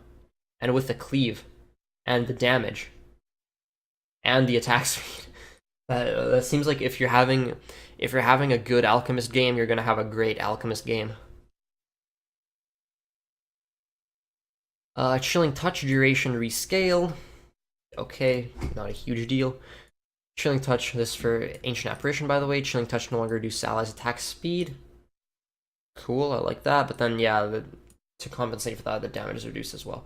Now it applies the stacking 30% slow for 0.3 seconds. So now you want to attack. Now you want to cast it on multiple allied heroes when you're trying to go for a kill, because then together you'll have a pretty big slow. 10% spell amp or 60 gold per minute. I think the gold per minute's a bit better. Minus 1.5 seconds Ice Vortex cooldown or 20 HP regen. 20 HP regen is huge. And that's massive. But maybe the Ice Vortex cooldown is pretty good as well. Chilling Touch damage, plus 80 or 8% Ice Vortex. Low resistance. I think that if you go for this one, you really should go for this one. If you go for the cooldown, you should go for the increased, effect. Chilling Touch damage plus 80, that increases it to... by that point, I think at level 20 you would have it maxed. Probably. So that would be 75 plus 80 is, what, 155? 155 damage with no attack speed reduction, but it's magic damage. Maybe that's useful for right-clickers, so I think this would be... This would depend on whether your team is more focused on attacking or casting spells. An Ice Blast kill threshold, that's the percentage of HP that they shatter at, increased by 4%. That if there's an enemy hero you counter, you're gonna counter them even harder. I'm talking like Alchemist and Huskar.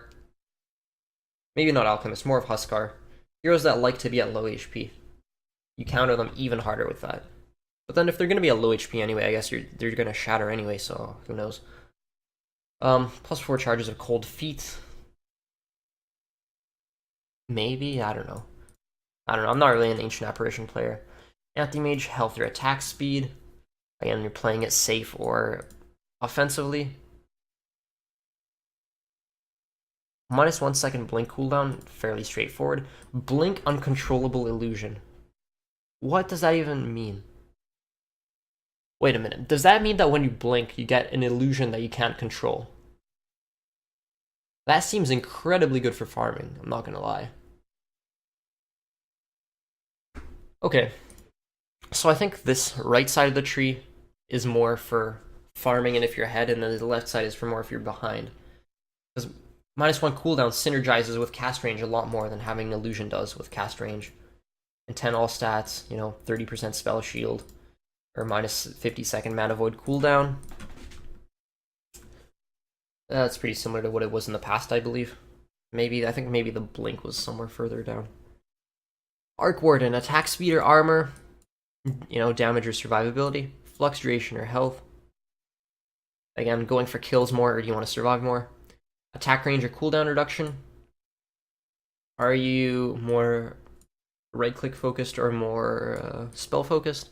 And lifesteal or spark rate damage. Again, that's more of an attack versus spell casting.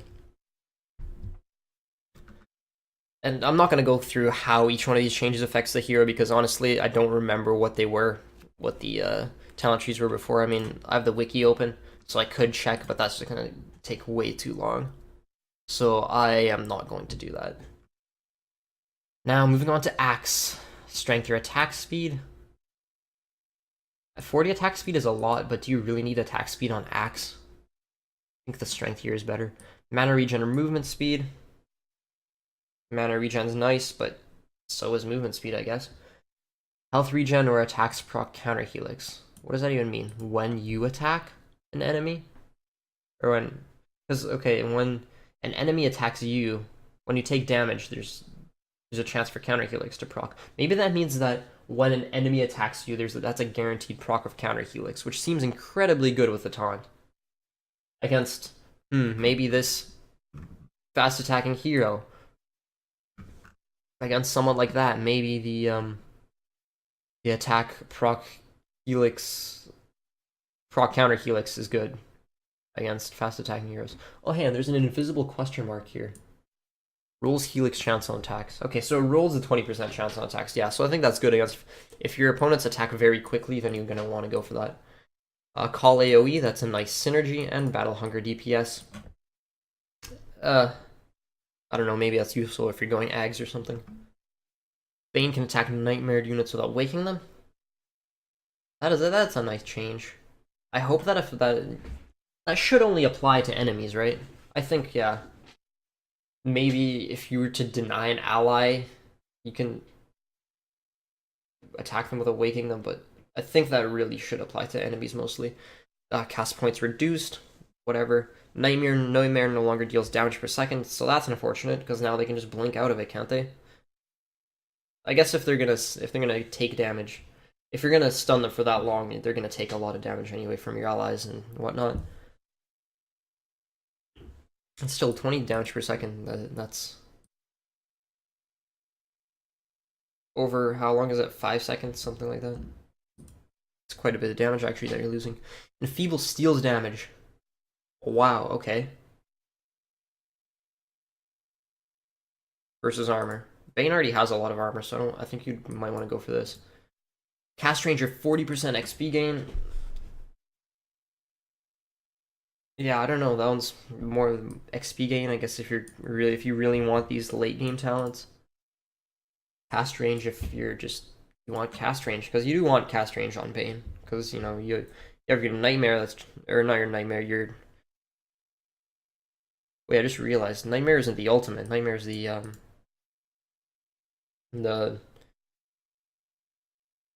you know what you know what nightmare is. It's his Q, I think.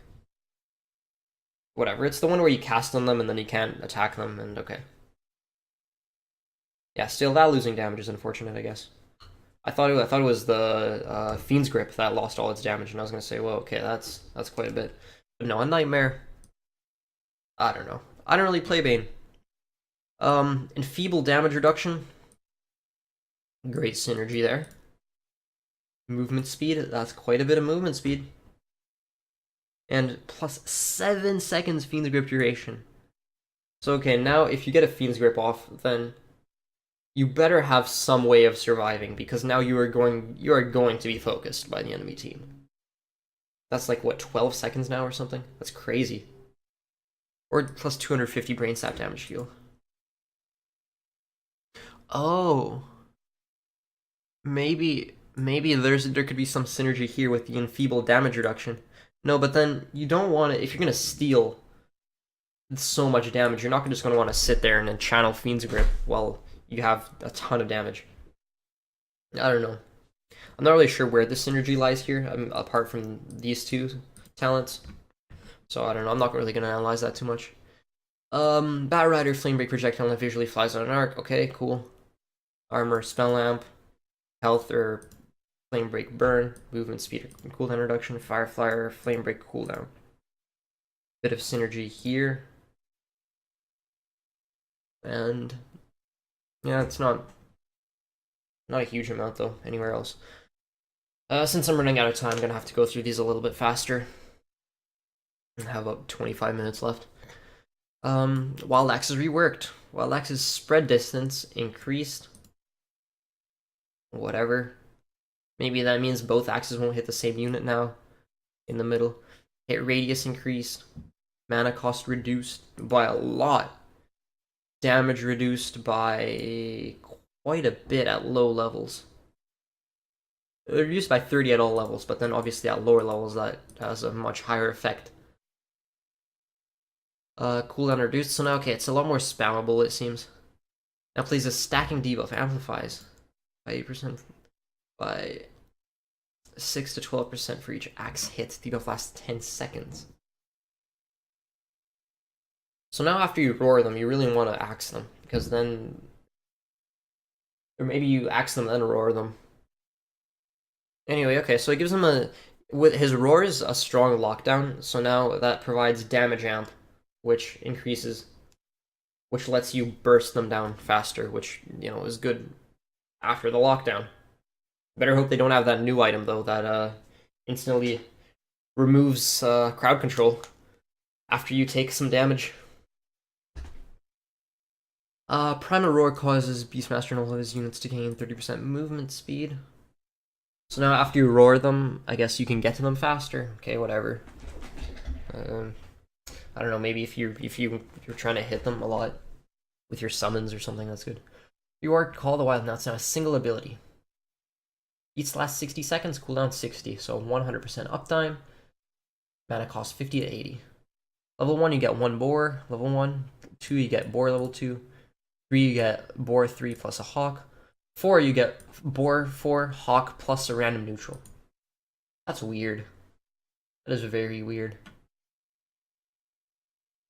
Boar HP 275 to 500, Boar attack damage 20 to 50, rescaled from 10 to 55. So now at lower levels, it does far more. Boar slow 10 to 40, slow duration 3 seconds. Hawk no longer becomes invisible, that kind of sucks. Now it's more, okay, now you have to micro it more. Now it's like an actual scout instead of just a ward, basically. Hawk HP 350, so okay, that synergizes with the whole scouting thing. Because now it doesn't just die in like 2 hits from anything, or 1 hit even. Now it has 5 armor, 450 speed, that's quite a bit, and it has 1,000 sight, regardless of daytime or nighttime. Neutral will select a random neutral from the following list: Alpha Wolf, Smasher, Tormentor, Centaur, Conqueror, and Dark Troll Summoner. So I believe that's the big one. That's the big creep for all of them. So that's cool. Now he's going to be more like Enchantress in a way. It's kind of strange though how you just get a random one. Interesting balance. Movement speed, since that only applies to you, I don't think that's very useful. XP gain, I think, is the better choice here. Boar damage or armor. You know, classic damage or survivability. Health or wild axe damage, same thing. Plus 2 Hawks or plus 40 inner beast attack speed. Plus 2 Hawks, that gives you more vision, which is more useful as a support. But plus 40 inner beast attack speed would be better if you're actually a significant amount of your team's damage. Bloodseeker, rupture cast range reduced. Okay, I guess you can't rupture from trees as easily now. That's a typo and a half. Attack speed or armor, health or blood rate damage, lifesteal or 14% rupture damage, 14% rupture damage, or minus 8-second blood rate cooldown, or plus 20 thirst. How do you want plus 20 thirst? Does that mean movement, or does that mean damage, or does that mean both? Well, there's a little bit of synergy here with the blood rate damage and the blood rate cooldown. I think the attack speed, health, lifesteal, and I don't know, maybe the thirst feels like more of a carry, and then the other ones are more of a position 3 or something along those lines. Bounty Hunter track can now be alt-clicked to alert your team to how much gold the target has. Quality of life, I like it. XP gain or movement speed, attack speed or health, shuriken damage or crit, and 50% evasion or 300 track gold. Okay. So there goes carry bounty with the 1 second Janata cooldown. That kind of sucks. I thought that was a funny cheese build that like was actually quite useful in niche situations. 50% evasion, but why would you want 50% evasion? Because I don't think you're going to be able to carry that much anyway. Maybe with this crit strike. But 50% evasion, who cares? 300 track gold is nice, but at level 25, how long is it going to take you to reach there? And how much do you actually need gold at that point? I think at that point, your carry is mostly farmed if you're reaching level 25 as a bounty hunter. So that's more of useful for providing gold for the rest of your supports to, you know, get 6 slotted. So that's useful for if the game is going really late. I don't see why you would want 50% evasion. Like, it's bounty hunter, you know? Like, just why? I guess you can force enemies to buy MKB. Wait, MKB doesn't even... Oh no, it still has the accuracy. It's just 70% now instead of 100. But then I don't think they'd buy it against a bounty hunter anyway. Like maybe, okay, I guess if you're going carry, that's somewhat useful. A very strange talent in my opinion. Brewmaster, health or damage, 3-second thunderclap, slower 20 magic resistance, 100 attack speed or 1500 primal split health, and minus 65-second primal split cooldown or 15% drunken brawler. Is it just me, or is that like completely broken? 65% minus 65 seconds primal split cooldown. That seems incredibly powerful. Oh man, who knows? I guess that pretty much guarantees that you have to go for the primal split health, though. I don't know, maybe if you're going Ags, that's really useful. Bristleback, plus 2 mana regen or 20 movement speed, plus 6 max goo stacks or 250 health, 25 quill stack damage or 20 health regen, and 15% spell lifesteal or 20% warpath damage per stack. Again, this is more of sustain versus, getting kills. Getting kills, surviving, getting kills, sustain, sustain or damage. I think as a more of a tank though, it's more of a tank versus battle bristle kind of. Broodmother, hero reworked. Spin web no longer grants invisibility. Pathing speed is no longer removed when taking damage. Movement speed reduced. Spiderling HP reduced. Wow. Spiderling HP reduced. Spiders now 50% of magic resistance. Okay, that's what I was looking for. I was gonna say, doesn't that mean that the spiders just get absolutely destroyed by any AoE spells, like ever? Spider's armor increased by 8, so now they're better at taking towers. Spider's HP regen increased from 0.5 to 2, so now it's more incentive to keep them alive. Spin web charge increased from 1, 2, 3, 4 to 2, 4, 6, 8. Excuse me. 1, 2, 3, 4 to 2, 4, 6, 8 matches the amount you can place. Okay, so now you're no longer in invisibility here. Now you're just more of a split pushing hero. 60 spawn spiderling damage or health. Classic damage or health. Cooldown reduction or XP gain. Do you want to push your advantage now, or do you want to become stronger later? Or become stronger in the late game faster? Extra attack damage or attack speed. So okay, are you focusing more on you yourself becoming the carry, or do you want your summons to be the carry? And again, that's a buff for yourself and a buff for your spiders. Centaur Warrunner, evasion or magic res? Resistance? I'll just say res. Okay, that's a straightforward choice, I think. Depends on the enemy lineup. Damage or 75 damage or 15% return strength damage. Are you going for more damage yourself, or is the enemy team, do they have a lot of auto attack heroes? 250 double edge damage or 20 strength. Again, do you want to amplify this return damage even further, or do you want to do more damage yourself? And hoof stomp duration or gains return aura. That's, I believe, the same as it was before, but maybe not. Return aura, I guess, again, is useful if the enemy team has a lot of right clickers, but hoof stomp duration is just more lockdown. Depends on what your team needs. So yeah, Chaos Knight, movement speed or all stats. Depends on if you're ahead or behind. The strength or cooldown reduction. That one's interesting. I don't know. I guess if you're going more of a carry, or you don't really go support Chaos Knight though. 150 gold per minute at level 20. Yeah, it is what it is. Reality Rift pierces spell immunity. Okay, I guess that's synergized with the cooldown reduction. -7 Reality Rift armor reduction, or plus 2 second max chaos bolt duration. So okay, if you go for these 3, then you could be a very strong disabler. But otherwise, it's just carry stuff. Chen, attack range increased. Removed Test of Faith teleport. Holy Persuasion can be cast on allies. Okay, so now... And can be cast on yourself to teleport creeps to you. Okay, so now it kind of consolidates those two abilities into one. It's quality of life. But now they share the cooldown. Okay, Holy Persuasion mana cost rescaled from 100 to 130. Test of Faith can now target allies, healing for half the damage values. Always applies max values to yourself. That is very nice. And mana cost rescaled from 90 to 120 to 60 to 120. Okay. I'm not a Chen player, but that seems like it makes them a bit less complicated, I guess. XP gain or cast range, armor or test of faith cooldown, 180 gold per minute or plus 1000 creep minimum health, plus 4 holy persuasion max count or plus 400 heal.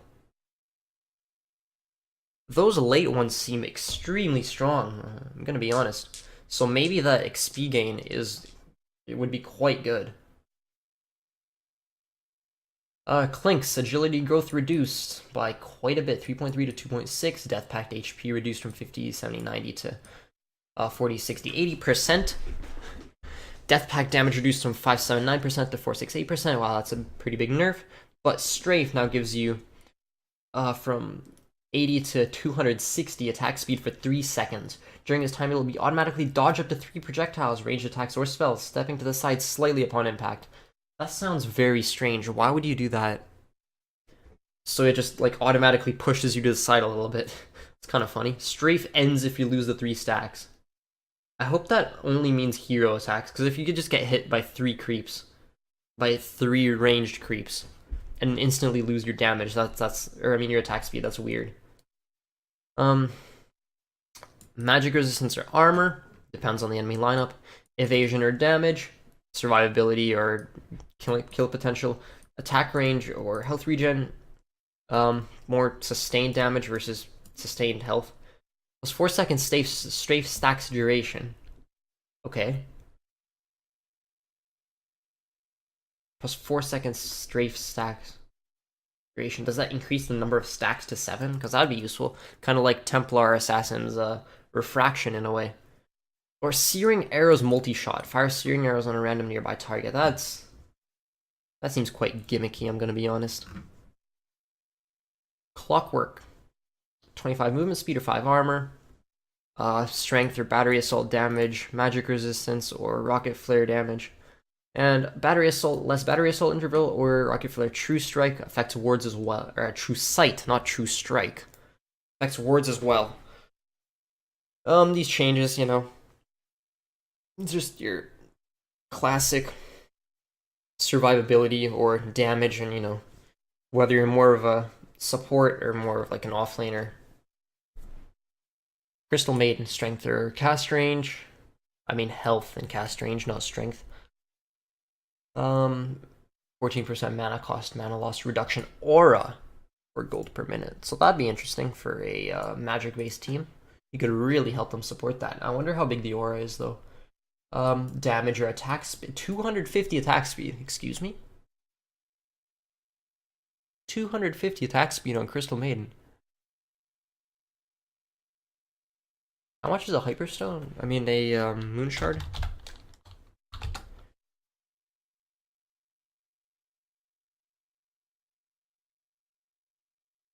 A Moon Shard is 120. This is 2 Moon Shards. This is more than 2 Moon Shards. Huh. I guess the old damage talent in the past wasn't good enough, so now they gave her a ton of attack speed. And 300 Crystal Nova damage, and 1.5 second Frostbite duration. It doesn't really seem like there are enough other carry talents for her to be actually use that effectively, though. I don't know. Maybe if you do some really weird cheese build where you like use on hit effects for some reason. Weird. Dark Seer, evasion or damage, HP regen or vacuum AoE. 300 AoE surge or 15% cooldown reduction, parallel wall or 150 ion shell damage. Okay. Survivability or damage. Sustain or more effectiveness, like offensively. AoE surge is cool though. Helps for closing out late game fights, I guess. And cooldown reduction and parallel wall or ion shell damage.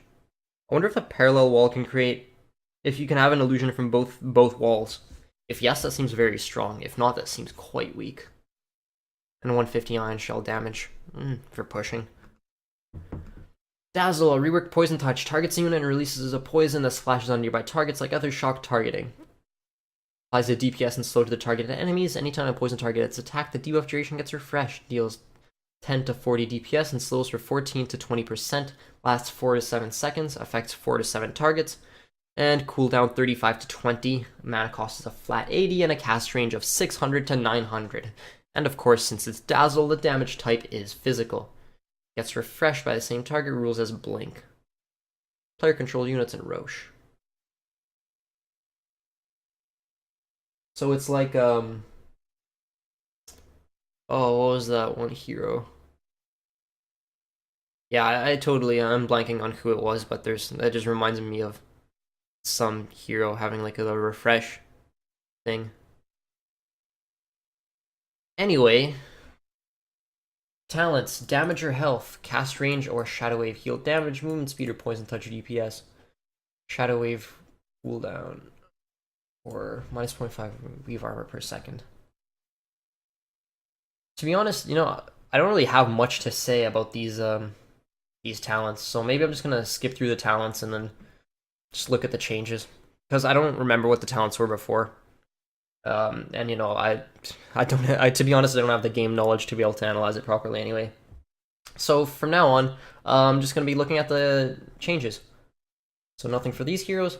Dragon Knight, Breathe Fire now reduces total attack damage, not base damage. That's a good change, I like that. They're reduced to compensate, fair. Breathe Fire cast point increased from 0 to 0.2, not a huge deal, I don't think. And the distance increased, nice. Wow, 40 strength, that's quite a bit. Added a visual increase in our precision aura's cast, so I think that means the enemies can see it now. Fair. Echo Slam initial damage removed, and the echo damage increase. Okay, cool. Echo Slam bounces twice off non-illusion heroes. I like that change. It makes them more unique. Like it makes the niche more niche-y. Like it makes its unique effect more powerful. Echo Slam that wakes up at the target takes more than 200 cumulative damage. Okay, cool. So now creeps can just break it. But then you can also hit them once with something. Sure. Add visual effects for natural order. Okay, whatever. Enchant removes positive buffs on enemy heroes.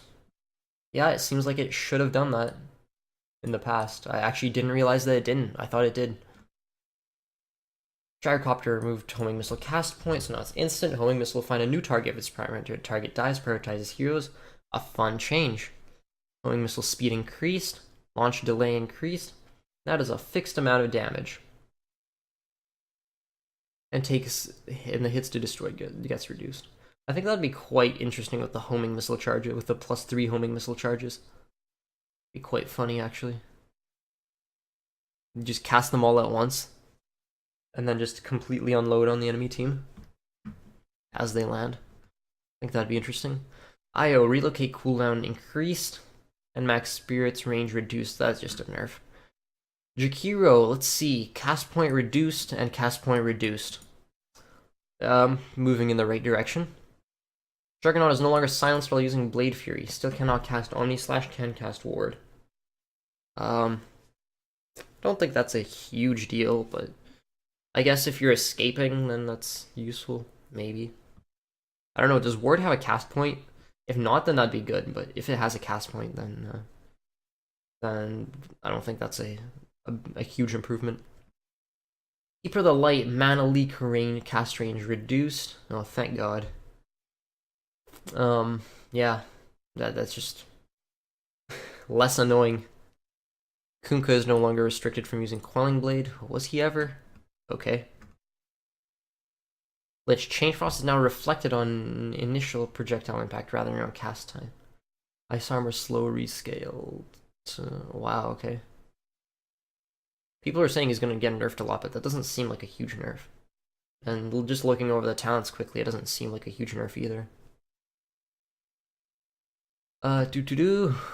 Lone Druid, Battlecry cooldown reduced from 60 to 45, and Battlecry duration reduced from 6 to 5. Okay. Battlecry cooldown and duration reduced. Sure, so you can use them more often now. Alright. Like fix break, not disabling Feral Impulse. Okay, just a fix. Shockwave Scepter speed increased. I don't think that'll make people still buy Scepter though. Stone Gaze Slow no longer Medusa. Stone Gaze Slow no longer continues to affect targets after they turn away from Medusa. That's unfortunate. Stone Gaze can now be reapplied after it wears off if the target continues facing Medusa. Okay. Okay, and the timer is reset. Good. Split Shot is now passive. Projectiles rescaled from 1, 2, 3, 4 to 3 at all levels. And now it's just the damage that scales. Cool. But now it's a passive, so you can't turn it off. Which actually feels like a nerf, because you can't really last hit that well then. Split Shot no longer reduces damage for the primary target. Oh, there we go. Okay. Cool. Split Shot range now uses your attack range plus 100 rather than a fixed 700. That's nice, so you can now buy Hurricane Pike. Split Shot does not fire when attacking allied units. Fair. Okay. Yeah, we'll see what happens here. This just seems very interesting. They'll proc stuff like Scotty, huh?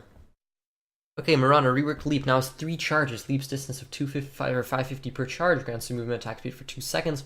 Replenish time of 60, 50, 40, 30. Mana cost of 40, and a movement speed from 8 to 32%, and the attack speed increases from 25 to 100% as you level it up. The Leap bonus affects only Mirana, no longer your allies. So now you can really get out of a gank. Cool. Oh, actually, the interesting thing now is that you can use it to initiate with the bonus attack speed and movement speed, but then you still have 1 or 2 charges left to get out. So that's cool, I like that. Monkey King. Base damage reduced by 3. Jingu Mastery bonus damage rescaled from 75 to 150 to 60 to 150, so 90 more levels in it. And Monkey King no longer destroys trees when he is standing on during Scepter Stampede. That just feels like it should have been a bug. That feels like a bug fix. Okay, I have to go over these. These are interesting. Tree Dance Visionary or attack speed. Okay, vision or speed, attack speed, fair. Tree Dance Cast Range or Jingu Mastery damage, again, if you're looking to be more elusive or more damaging. 50% Boundless Strike damage or 300 Primal Spring damage. Again, that feels like if you're being more elusive or more damaging, but plus 100 armor Wukong's command or plus 1 Wukong command ring. I don't even know what that means. I guess that makes it charge based now, plus 1 charge or something like that. Maybe you can now cast 2 rings at the same time. But this just makes you pretty much immune to physical damage during Wukong's command, which is a strange change. Morphling reworked. Reduced base int from 17 to 13. Renamed morph to attribute shift. Oh, come on, that sounds so boring now. Attribute shift, that's so... Okay, shift rate rescaled from 2 to 16 to 1 to 25. Better late game, now costs no mana. Wow. And Adaptive Strike is now 2 abilities, one that deals damage based on agi and one that stuns knockback based on strength, and one is cast, the other goes into cooldown for 3 seconds. Adaptive Strike Strength stun rescaled from 1.25 to 4.25 to 1.5 to 3, and Adaptive Strike Strength knockback increased from max 300 to 500. Removed Scepter, and replaced Replicate with a new ultimate, Morph. Changes your hero to match the target enemy. Copies the target's visual model basic abilities, so I'm assuming that means no ultimate, base movement speed, attack range, and attributes. Applies a soft dispel on transformation. If you die during this, Morphling dies. You can exit the morphed form anytime. Lasts 30 seconds. Cooldown of 160, 140. Or 160, then 100, then 40 as you upgrade it. And cast range of 600, mana cost of 75 to 125. Okay, but why would you do that, though? Like... With this change, with the attribute shift rate being rescaled, it feels like he's more of a carry now. But if you're a carry, why would you want to just become an opponent? Support Morphling now with his ultimate? That actually seems incredibly strong as a support now. Imagine the enemy has, let's say, a Chaos Knight or something, and then as a support Morphling, you just become Chaos Knight. The enemy, you don't, but except without the illusions. That's still super strong. I'm confused by this. It seems like it contradicts itself in some ways. Since you got reworked, might as well talk about the talents. This is not an illusion. Here changes appearance and ability to smash the target. Yeah, got that. Level 10, 10 agility or 20 movement speed. Level 15, waveform attacks targets. What does that even mean? Waveform attacks targets. You do an attack on every target that you pass through during waveform. That's kind of cool, I guess. More damage. And when your waveform at 30 attack speed, minus 25-second morph cooldown. So now at max level, it has a 15-second cooldown. Right. Morph targets allies. And now that's where the support morphling comes in. Just get to level 20, target your hard carry, and congratulations, you now have 2 hard carries. I'll say 800 waveform range. 800 is a lot. I mean, that's a lot. That's like, reminds me of Sand King's Ags upgrade. And +2 multi-shot adaptive strike. Oh, okay.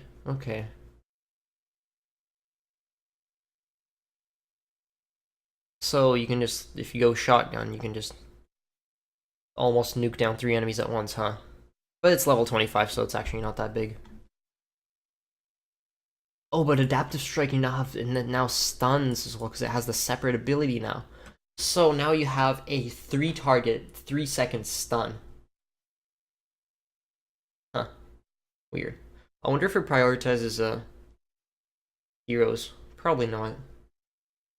I'd assume that it's random. Doesn't say anything. No invisible question mark. Okay, Naga Siren. Ensnare mana cost rescaled from 100 to 70 to 100. Okay. Yeah. Still don't think Naga Siren is that good. Necrophos. Ghost Shroud slow reduced. Ghost Shroud bonus damage taken increased. Heartstopper aura range reduced.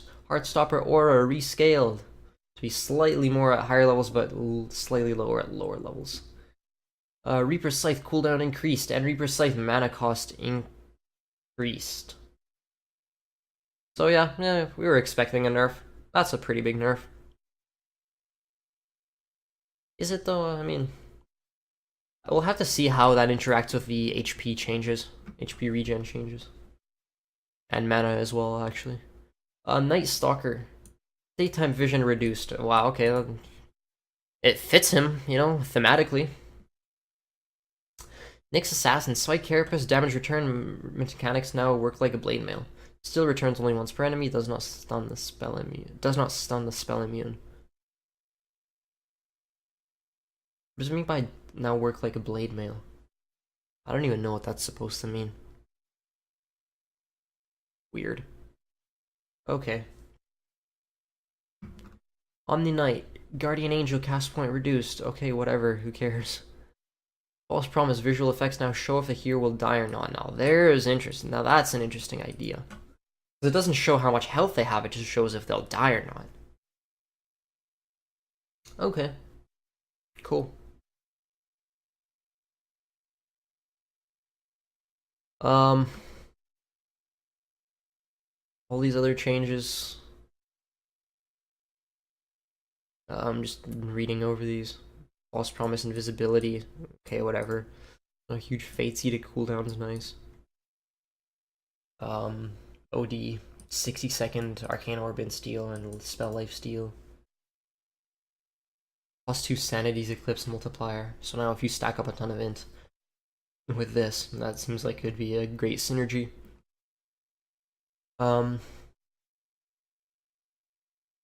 Built-in Cleave on PA, built-in Lifesteal on PA, 5% crit chance, extra blur evasion. I don't know why you would ever want that. You're gonna get an MKB bot against you anyway. Double Strike Stifling Dagger, level 20 though, that's cool. Phantom Lancer, Phantom Rush can now be toggled to disable it.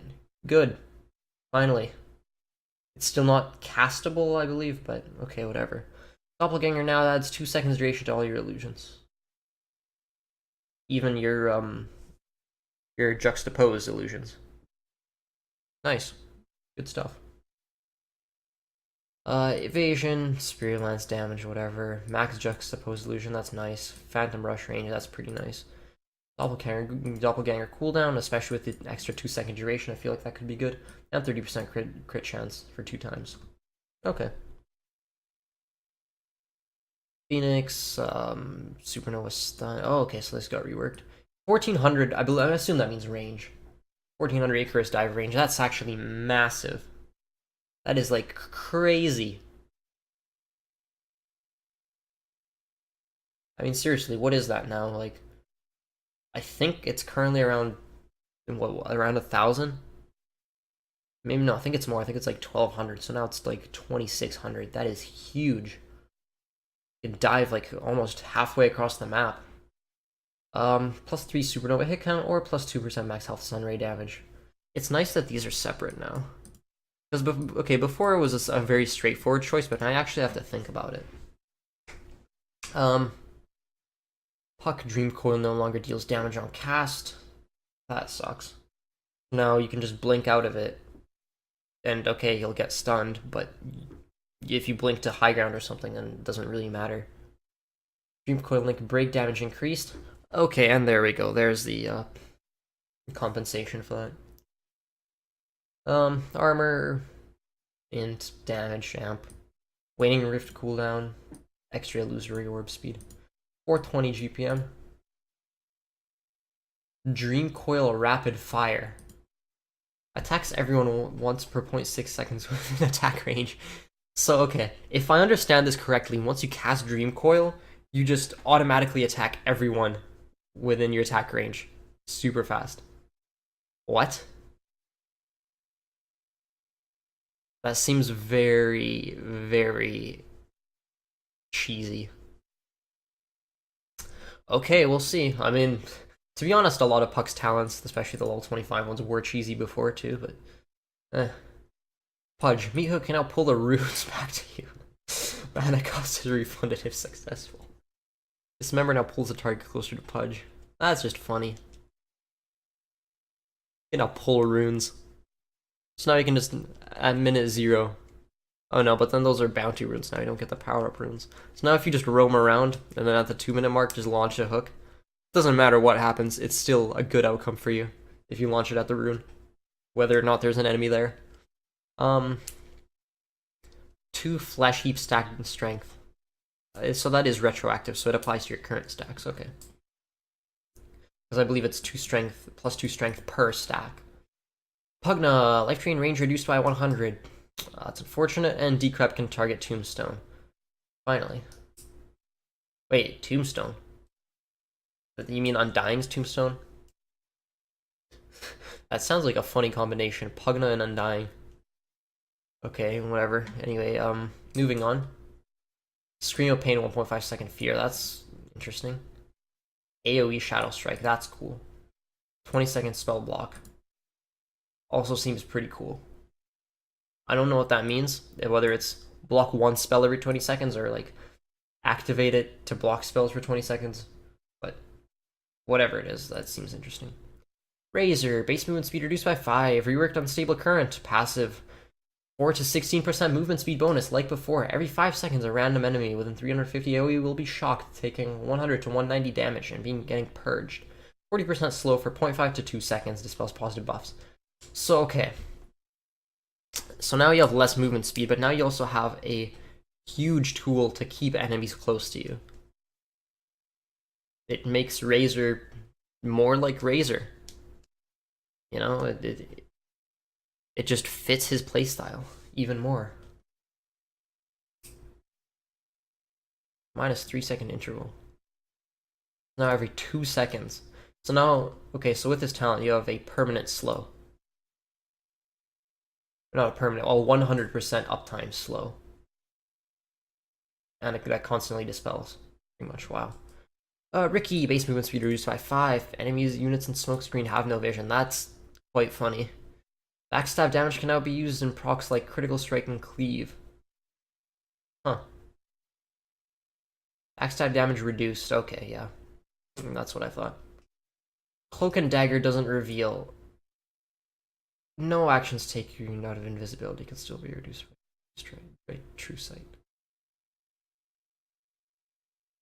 Let's see. Carry. Potentially carry. Honestly, either of these could be for carry. That's just, nah, I guess that works on supports, as does that. I guess that does as well, but Cloak and Dagger doesn't reveal. Okay, even a 1k MMR, I don't think anyone would, like, not realize that they're being attacked by a Ricky. I mean, okay, they might die to it once or twice, but yeah, no, I think that's fine. Rubik, null field can now be toggled between defensive and offensive forms. Yes, null field now actually has a nice use. Cool. Has a 30-second cooldown once toggled. Offensive form reduces enemy magic resistance, and null field AoE increased. Nice. Like, minus 15-second cooldown. What's the uptime on that? Okay, this is one of the feelings I actually have to check out. Oh my. If I could type.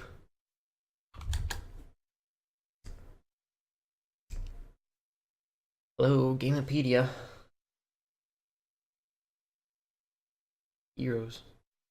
I'm probably just Rubik. Okay, for whatever reason, I guess my internet's just not working that well. Whatever. But that seems like it would have a crazy high uptime. And that just seems funny again. Sand King. Yeah, whatever. 50% slow and blind, though. That could be interesting. Shadow Demon. Demonic Purge now works on Cyclone units. Cool. Soul Catcher no longer splits its effect. Only affects one unit in the area. Okay, I guess it's just the closest to the center, maybe. Shadow Poison radius increased, whatever. An enemy dies under Soul Catcher, an illusion that was created under control. Lasts until they respawn or it is killed. Reminds me of Vengeful Spirit's Aghanim Scepter upgrade. That's very interesting. Shadow Fiend. Shadow Raise damage reduced. But Shadow Raise now has a stack counter for each time an enemy gets hit. Causes the enemy to take 60% or 16 Shadow Raise, 60 more Shadow Raise damage per stack. Lasts 8 seconds and gets refreshed on stack gain. First hit, does 0 bonus next to. Okay, so now with Shadow Fiend, it's less of a poke tool and more of a kill tool. Nice. Yeah, that's good. Good stuff, good stuff. Shadow Shaman. Yeah, whatever. Silencer, Glaives of Wisdom damage reduced at higher levels, but increased at lower level. Wait, no, increased at. No, what am I even saying? It got reduced at all levels by 20%. Flat. Did Silencer need a nerf? I don't think so, but okay. Maybe that's to do with the int changes. Skyrim made global concussive shot. Plus 600 Mystic Flare damage or 300 GPM. Nice. Slardar, Guardian Sprint now moves at 700 speed along the river at ability level 4. Oh man, I remember some post on r/Dota 2 about how Morphling should be able to move through the river faster since he is water. There it is. Theming bonuses for water-based heroes. Slark, fixed a bug with Pounce, you could sometimes force yourself out if you're not moving on Pounce Impact. Okay, that's whatever. Plus 122nd, that's an essence shift duration. That's interesting, though. Oh, whatever. Sniper. Okay. Spectre. Desolate now applies a debuff that reduces the unit's vision by 40 to 70% for 5 seconds. That is good. I think it applies very well to the theme of Spectre, you know, catching out someone alone and then making them, and you know, how they fear the whole, it makes them fear being alone. And yeah, now that really adds to that effect. Now that they can't see.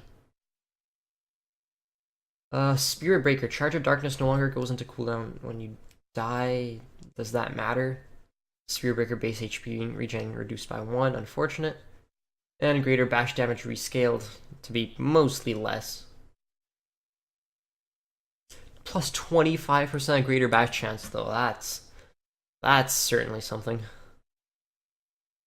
Storm Spirit. Overload pierces immunity. Okay. Auto Remnant per 300 per 500 ball lightning. Okay, but why though? Okay. I guess so. Storm Arrow dispels enemies. What do you strength for God's strength? Techies, proximity mines bounty reduced by half, 50 to 25. Proximity mines damage increased. Quite a bit of damage, nice. Plus 251 damage, not 250, 251. You know, 250 is enough. Gotta go to 250. I mean, 251. Or plus 25 mines movement. Excuse me? Plus 25 mines movement speed. Is this a joke? Ice Frog, are you okay? I don't know, maybe I'm the one that's not okay, but that seems just so hilariously gimmicky. Psionic Traps now deal 100, 125, 150 damage when fully charged. Wait, I wonder if that means you can now stack up multiple mines. Place them separately and then, like, smooth them all together like a 12 stack. Like how techies used to work in the past. That would be funny. Now with 800 damage each, that's just crazy. Templar Assassin. Psionic Traps now deal damage when fully charged. I like that. Plus 4 fractions. Yeah. Psyblade Spill paralyzes. Yeah, cool. Terrorblade, Sunder cooldown, meta. Oh my, that's a huge attack range. Tidehunter, Ravage AoE increased. Yeah. Ravage speed reduced. Sure. Plus 24 Kraken Shell. I don't even remember what that does. But whatever. Cooldown reduction's nice. Yeah, whatever. Tinker, rearm now affects items in the backpack. Heat-seeking missile travel speed reduced. Heat-seeking missile mana cost reduced as well. No, the missiles can mini-stun. Okay, why would you want attack damage on Tinker of all heroes? Seems useless. Yeah, Tiny reworked. Base regen increased by 1, attack point reduced. Avalanche damage rescaled, so now it does more at lower levels. Agility from 9 plus 0.5 per level to 0 plus 0 per level. Tiny base armor increased from -1 to 0. Removed Sepper. Removed Craggy Exterior. Added new ability, Tree Grab. Targets a tree to use in attacks for 2, 3, 4, 5 hits. Extends attack range to 350 range. Each hit deals 25% more damage to units and 75% more base damage to buildings. Splashes 70% damage along the attack path. Affects buildings. Cooldown starts after bonus attacks are used. Cooldown 40, 30, 24, 16. Mana cost 20 to 50. Rework to grow. Grants you 20 to 40% status resistance. Increases base damage by 40 to 120. Movement by 40 to 60 and reduces attack speed by 30. Tree Grab gives you a secondary ability when you grab a tree. Lets you throw your tree, resulting in your charges being empty at a targeted unit, proccing your attack on it and splashing 70% damage onto a target on a 250 area. Cast range 1000.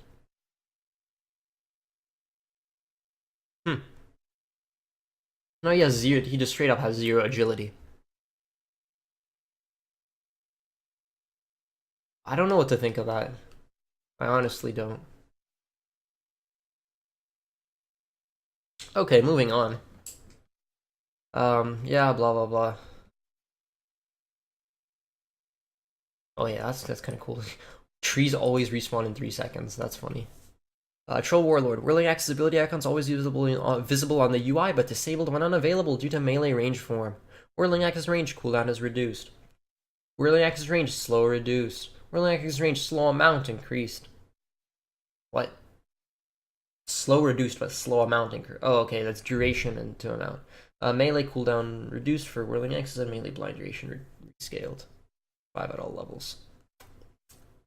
Or whatever. I don't play Troll Warlord.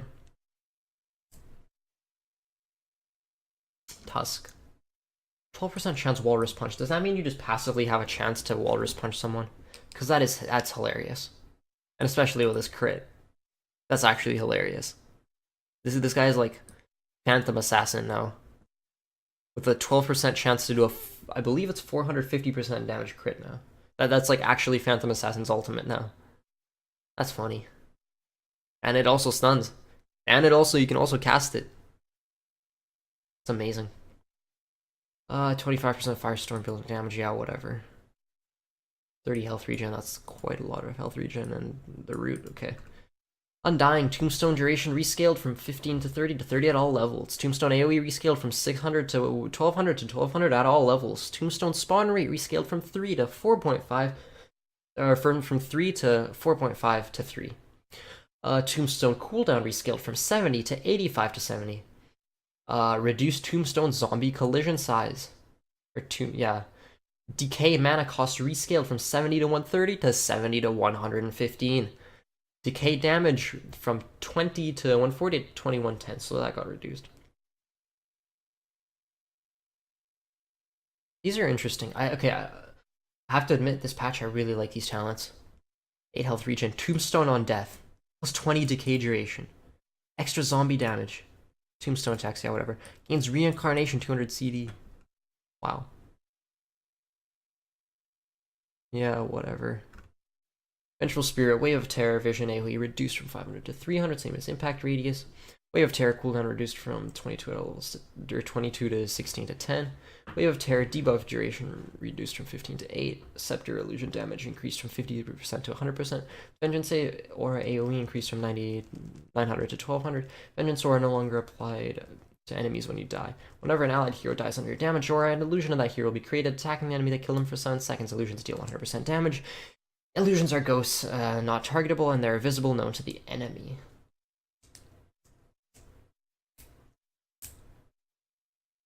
An illusion of that hero will be created.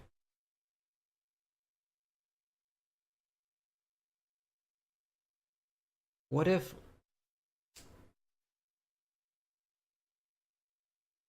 your ally has like, oh, but Divine Rapier drops when you die? Yeah, well, so what if they just have a ton of damage items and then they just die? And then you have a 7-second illusion that just attacks the enemy, and there's nothing you can do about it. Wow, okay. Sure, I like the Wave of Terror changes. I think it having the long cooldown and long duration was a little bit weird. Shorter cooldown, shorter duration, I think is a good change. Scepter illusion damage increased, I like that. Makes it more viable. And then Sora AoE increased, yeah, I like it. Magic, yeah, classic. Yeah, whatever. Venomancer.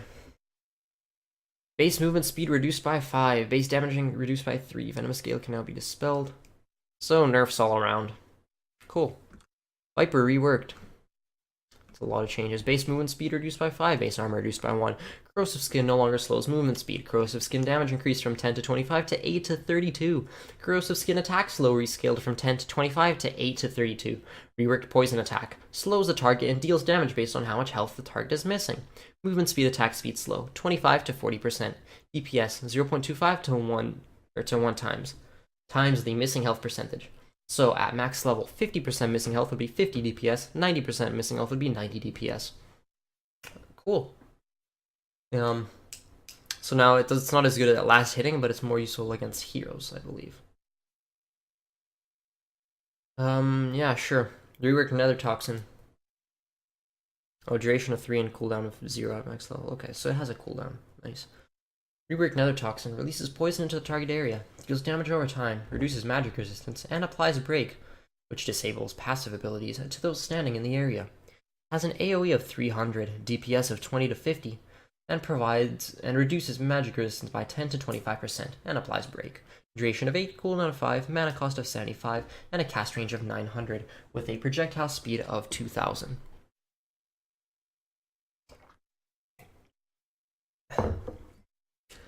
Note, this affects the area target on the ground and does not leave a debuff on enemies upon cast, only active as long as they're in the area.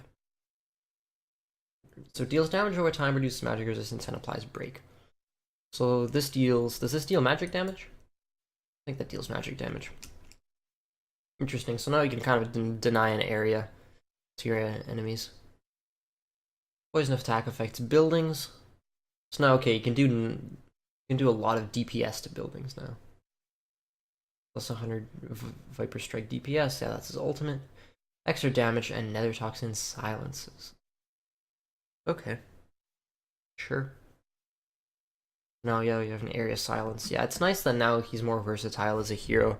Whereas before he's just kind of annoying and damaging and just annoying, really. But now he has a lot of interesting tools at his disposal. Visage. Familiar's attack is now constant 25 to 55 rather than damage charges. Casting Grave Chill now gives the buff to familiars within 900 AoE at cast time. Yeah, okay. I don't really play Visage or care that much. Yeah, spell menu for golems, golem armor, summon the golem on death, whatever. Standard stuff. Creature movement speed plus +1 Geminate attack. That's cool. Well, that is really cool. Just imagine that with like, oh, I guess MKB doesn't bash anymore. Or doesn't mini bash. I mean, weird. Yeah, I don't know. Just really good at bursting now. Wind Ranger. Focus Fire now allows Wind Ranger to move while attacking the Focus Fire target. Cool. Good change, I think. Focus Fire attack speed bonus reduced by quite a bit. It's still a ton, though. Focus Fire cooldown increased. Shackle Shot now shows an indicator for the missed area if it fails to latch onto the target. Plus 20% mini stun Focus Fire. That sounds hilarious. +1 Shackle Shot target. Winter Wyvern. Yeah, whatever. Witch Doctor. Death Ward now attacks the enemy hero nearest to the ward on creation. Cool, so now you can kind of pseudo-target it. Nice. I don't know what it attacked before. Did it attack the target that you were attacking before? No, but then you cancel that attack order to summon the ward, so I don't know. Wraith King reworked. Okay, second to last hero. Strength again reduced from 3.2 to 2.8. Reworked Mortal Strike. Mortal Strike, that was his crit. Mortal Strike hero chance rescaled from 15% to 9 to 15%. Same as the creep chance. Mortal Strike hero crit rescaled from 150 to 300 to 300% at all levels. Reworked Mortal Strike versus creeps grants a 9 to 15% chance to kill a non-player non-ancient unit in one hit and gain a charge counter. Cast Mortal Strike to summon skeletons equal to the number of charges you have, max of 4 to 7 charges. Skeletons are not bound to you, and a lot of attack targets they find. Activation requires 75 mana and has a 50-second cooldown. Skeletons have 35 to 40 damage, 1.2 attack rate, 350 movement speed, 350 health, and grants a 15 gold and XP bounty. Skeletons are summoned once per 2.25 seconds. First is immediate. So now, if you get that RNG to kill a creep, then you get skeletons and you can summon the skeletons. Note, if you have Vampiric, you lifesteal as if your attack dealt enough damage to kill the creep. Cool. So let's say you have I don't know, a greater treant or something from Nature's Prophet with a 3 times or 2 times treant health and damage, and then you kill that, and then you lifesteal for like if you lifesteal, you instantly gain like 400 health. Reincarnation casts Wraith Fire Blasts, yeah, knowing your reincarnation mana costs. Vampiric Aura, lifesteal, whatever. Zeus, yeah, whatever. Arc, lightning damage, cast range, stun, static field. Also in this update, quality of life changes, I'm guessing UI. Hero loadout now allows you to select between different tiny grow sizes in Night Stalker, nighttime, and daytime forms. Nice. When typing in chat, using colon will bring up autocomplete for all your own emoticons. Useful unless you have a list of like 200 on them. Chat links are now automatically clickable. Links sent to public chat channels are redirected through the Steam link filter. That's good, okay. If it was just some random links, then that'd be unfortunate. You can now chat with your party in-game, though, using the /p command. You couldn't do that before? I had no idea. Cosmetics. Add the following heroes to the workshop. Pangolier hero, Ancient Apparition, and Techies. They didn't add the fairy, whatever her name was. That sucks. Add a head slot for PL. Ability draft, new drafting UI. Cool. Added support for chat during draft. Why wasn't that there before? Add support for swapping ability slots. Yeah. Dark Willow and Pangolier added. Nice. Add tooltips for hero talents and base stats as well as indicators. Useful. Scoreboard will now show the detailed drafted abilities at the end of the game when viewing replays. I didn't know it didn't do that before. Following heroes have been added to ability draft with a limited set of abilities. Why limited though? Like, TA, okay, I guess I can understand. But Puck, Chen, Doom, Shadow Fiend, Ember Spirit, Vengeful Spirit, Keeper of the Light, Spectre, Troll, Phoenix, Timbersaw, Elder Titan, Ogre Magi, Tusk. I don't understand why some of these are limited, you know? Like, I don't know, maybe Timbersaw, for example. I guess maybe it's because of his Aghanim Scepter upgrade. But it's his ultimate, though. It's not like a secondary ability. Anyway, bug fixes for the following heroes: Zeus, Gyro, Dragon Knight, Treant Protector, Nyx Assassin, Terrorblade. And add support for inverse kinematics to Dota 2, beginning of the Broodmother. Check out this video showing her body and legs aligned to cliff faces, stairways, and other inclined surfaces she travels across.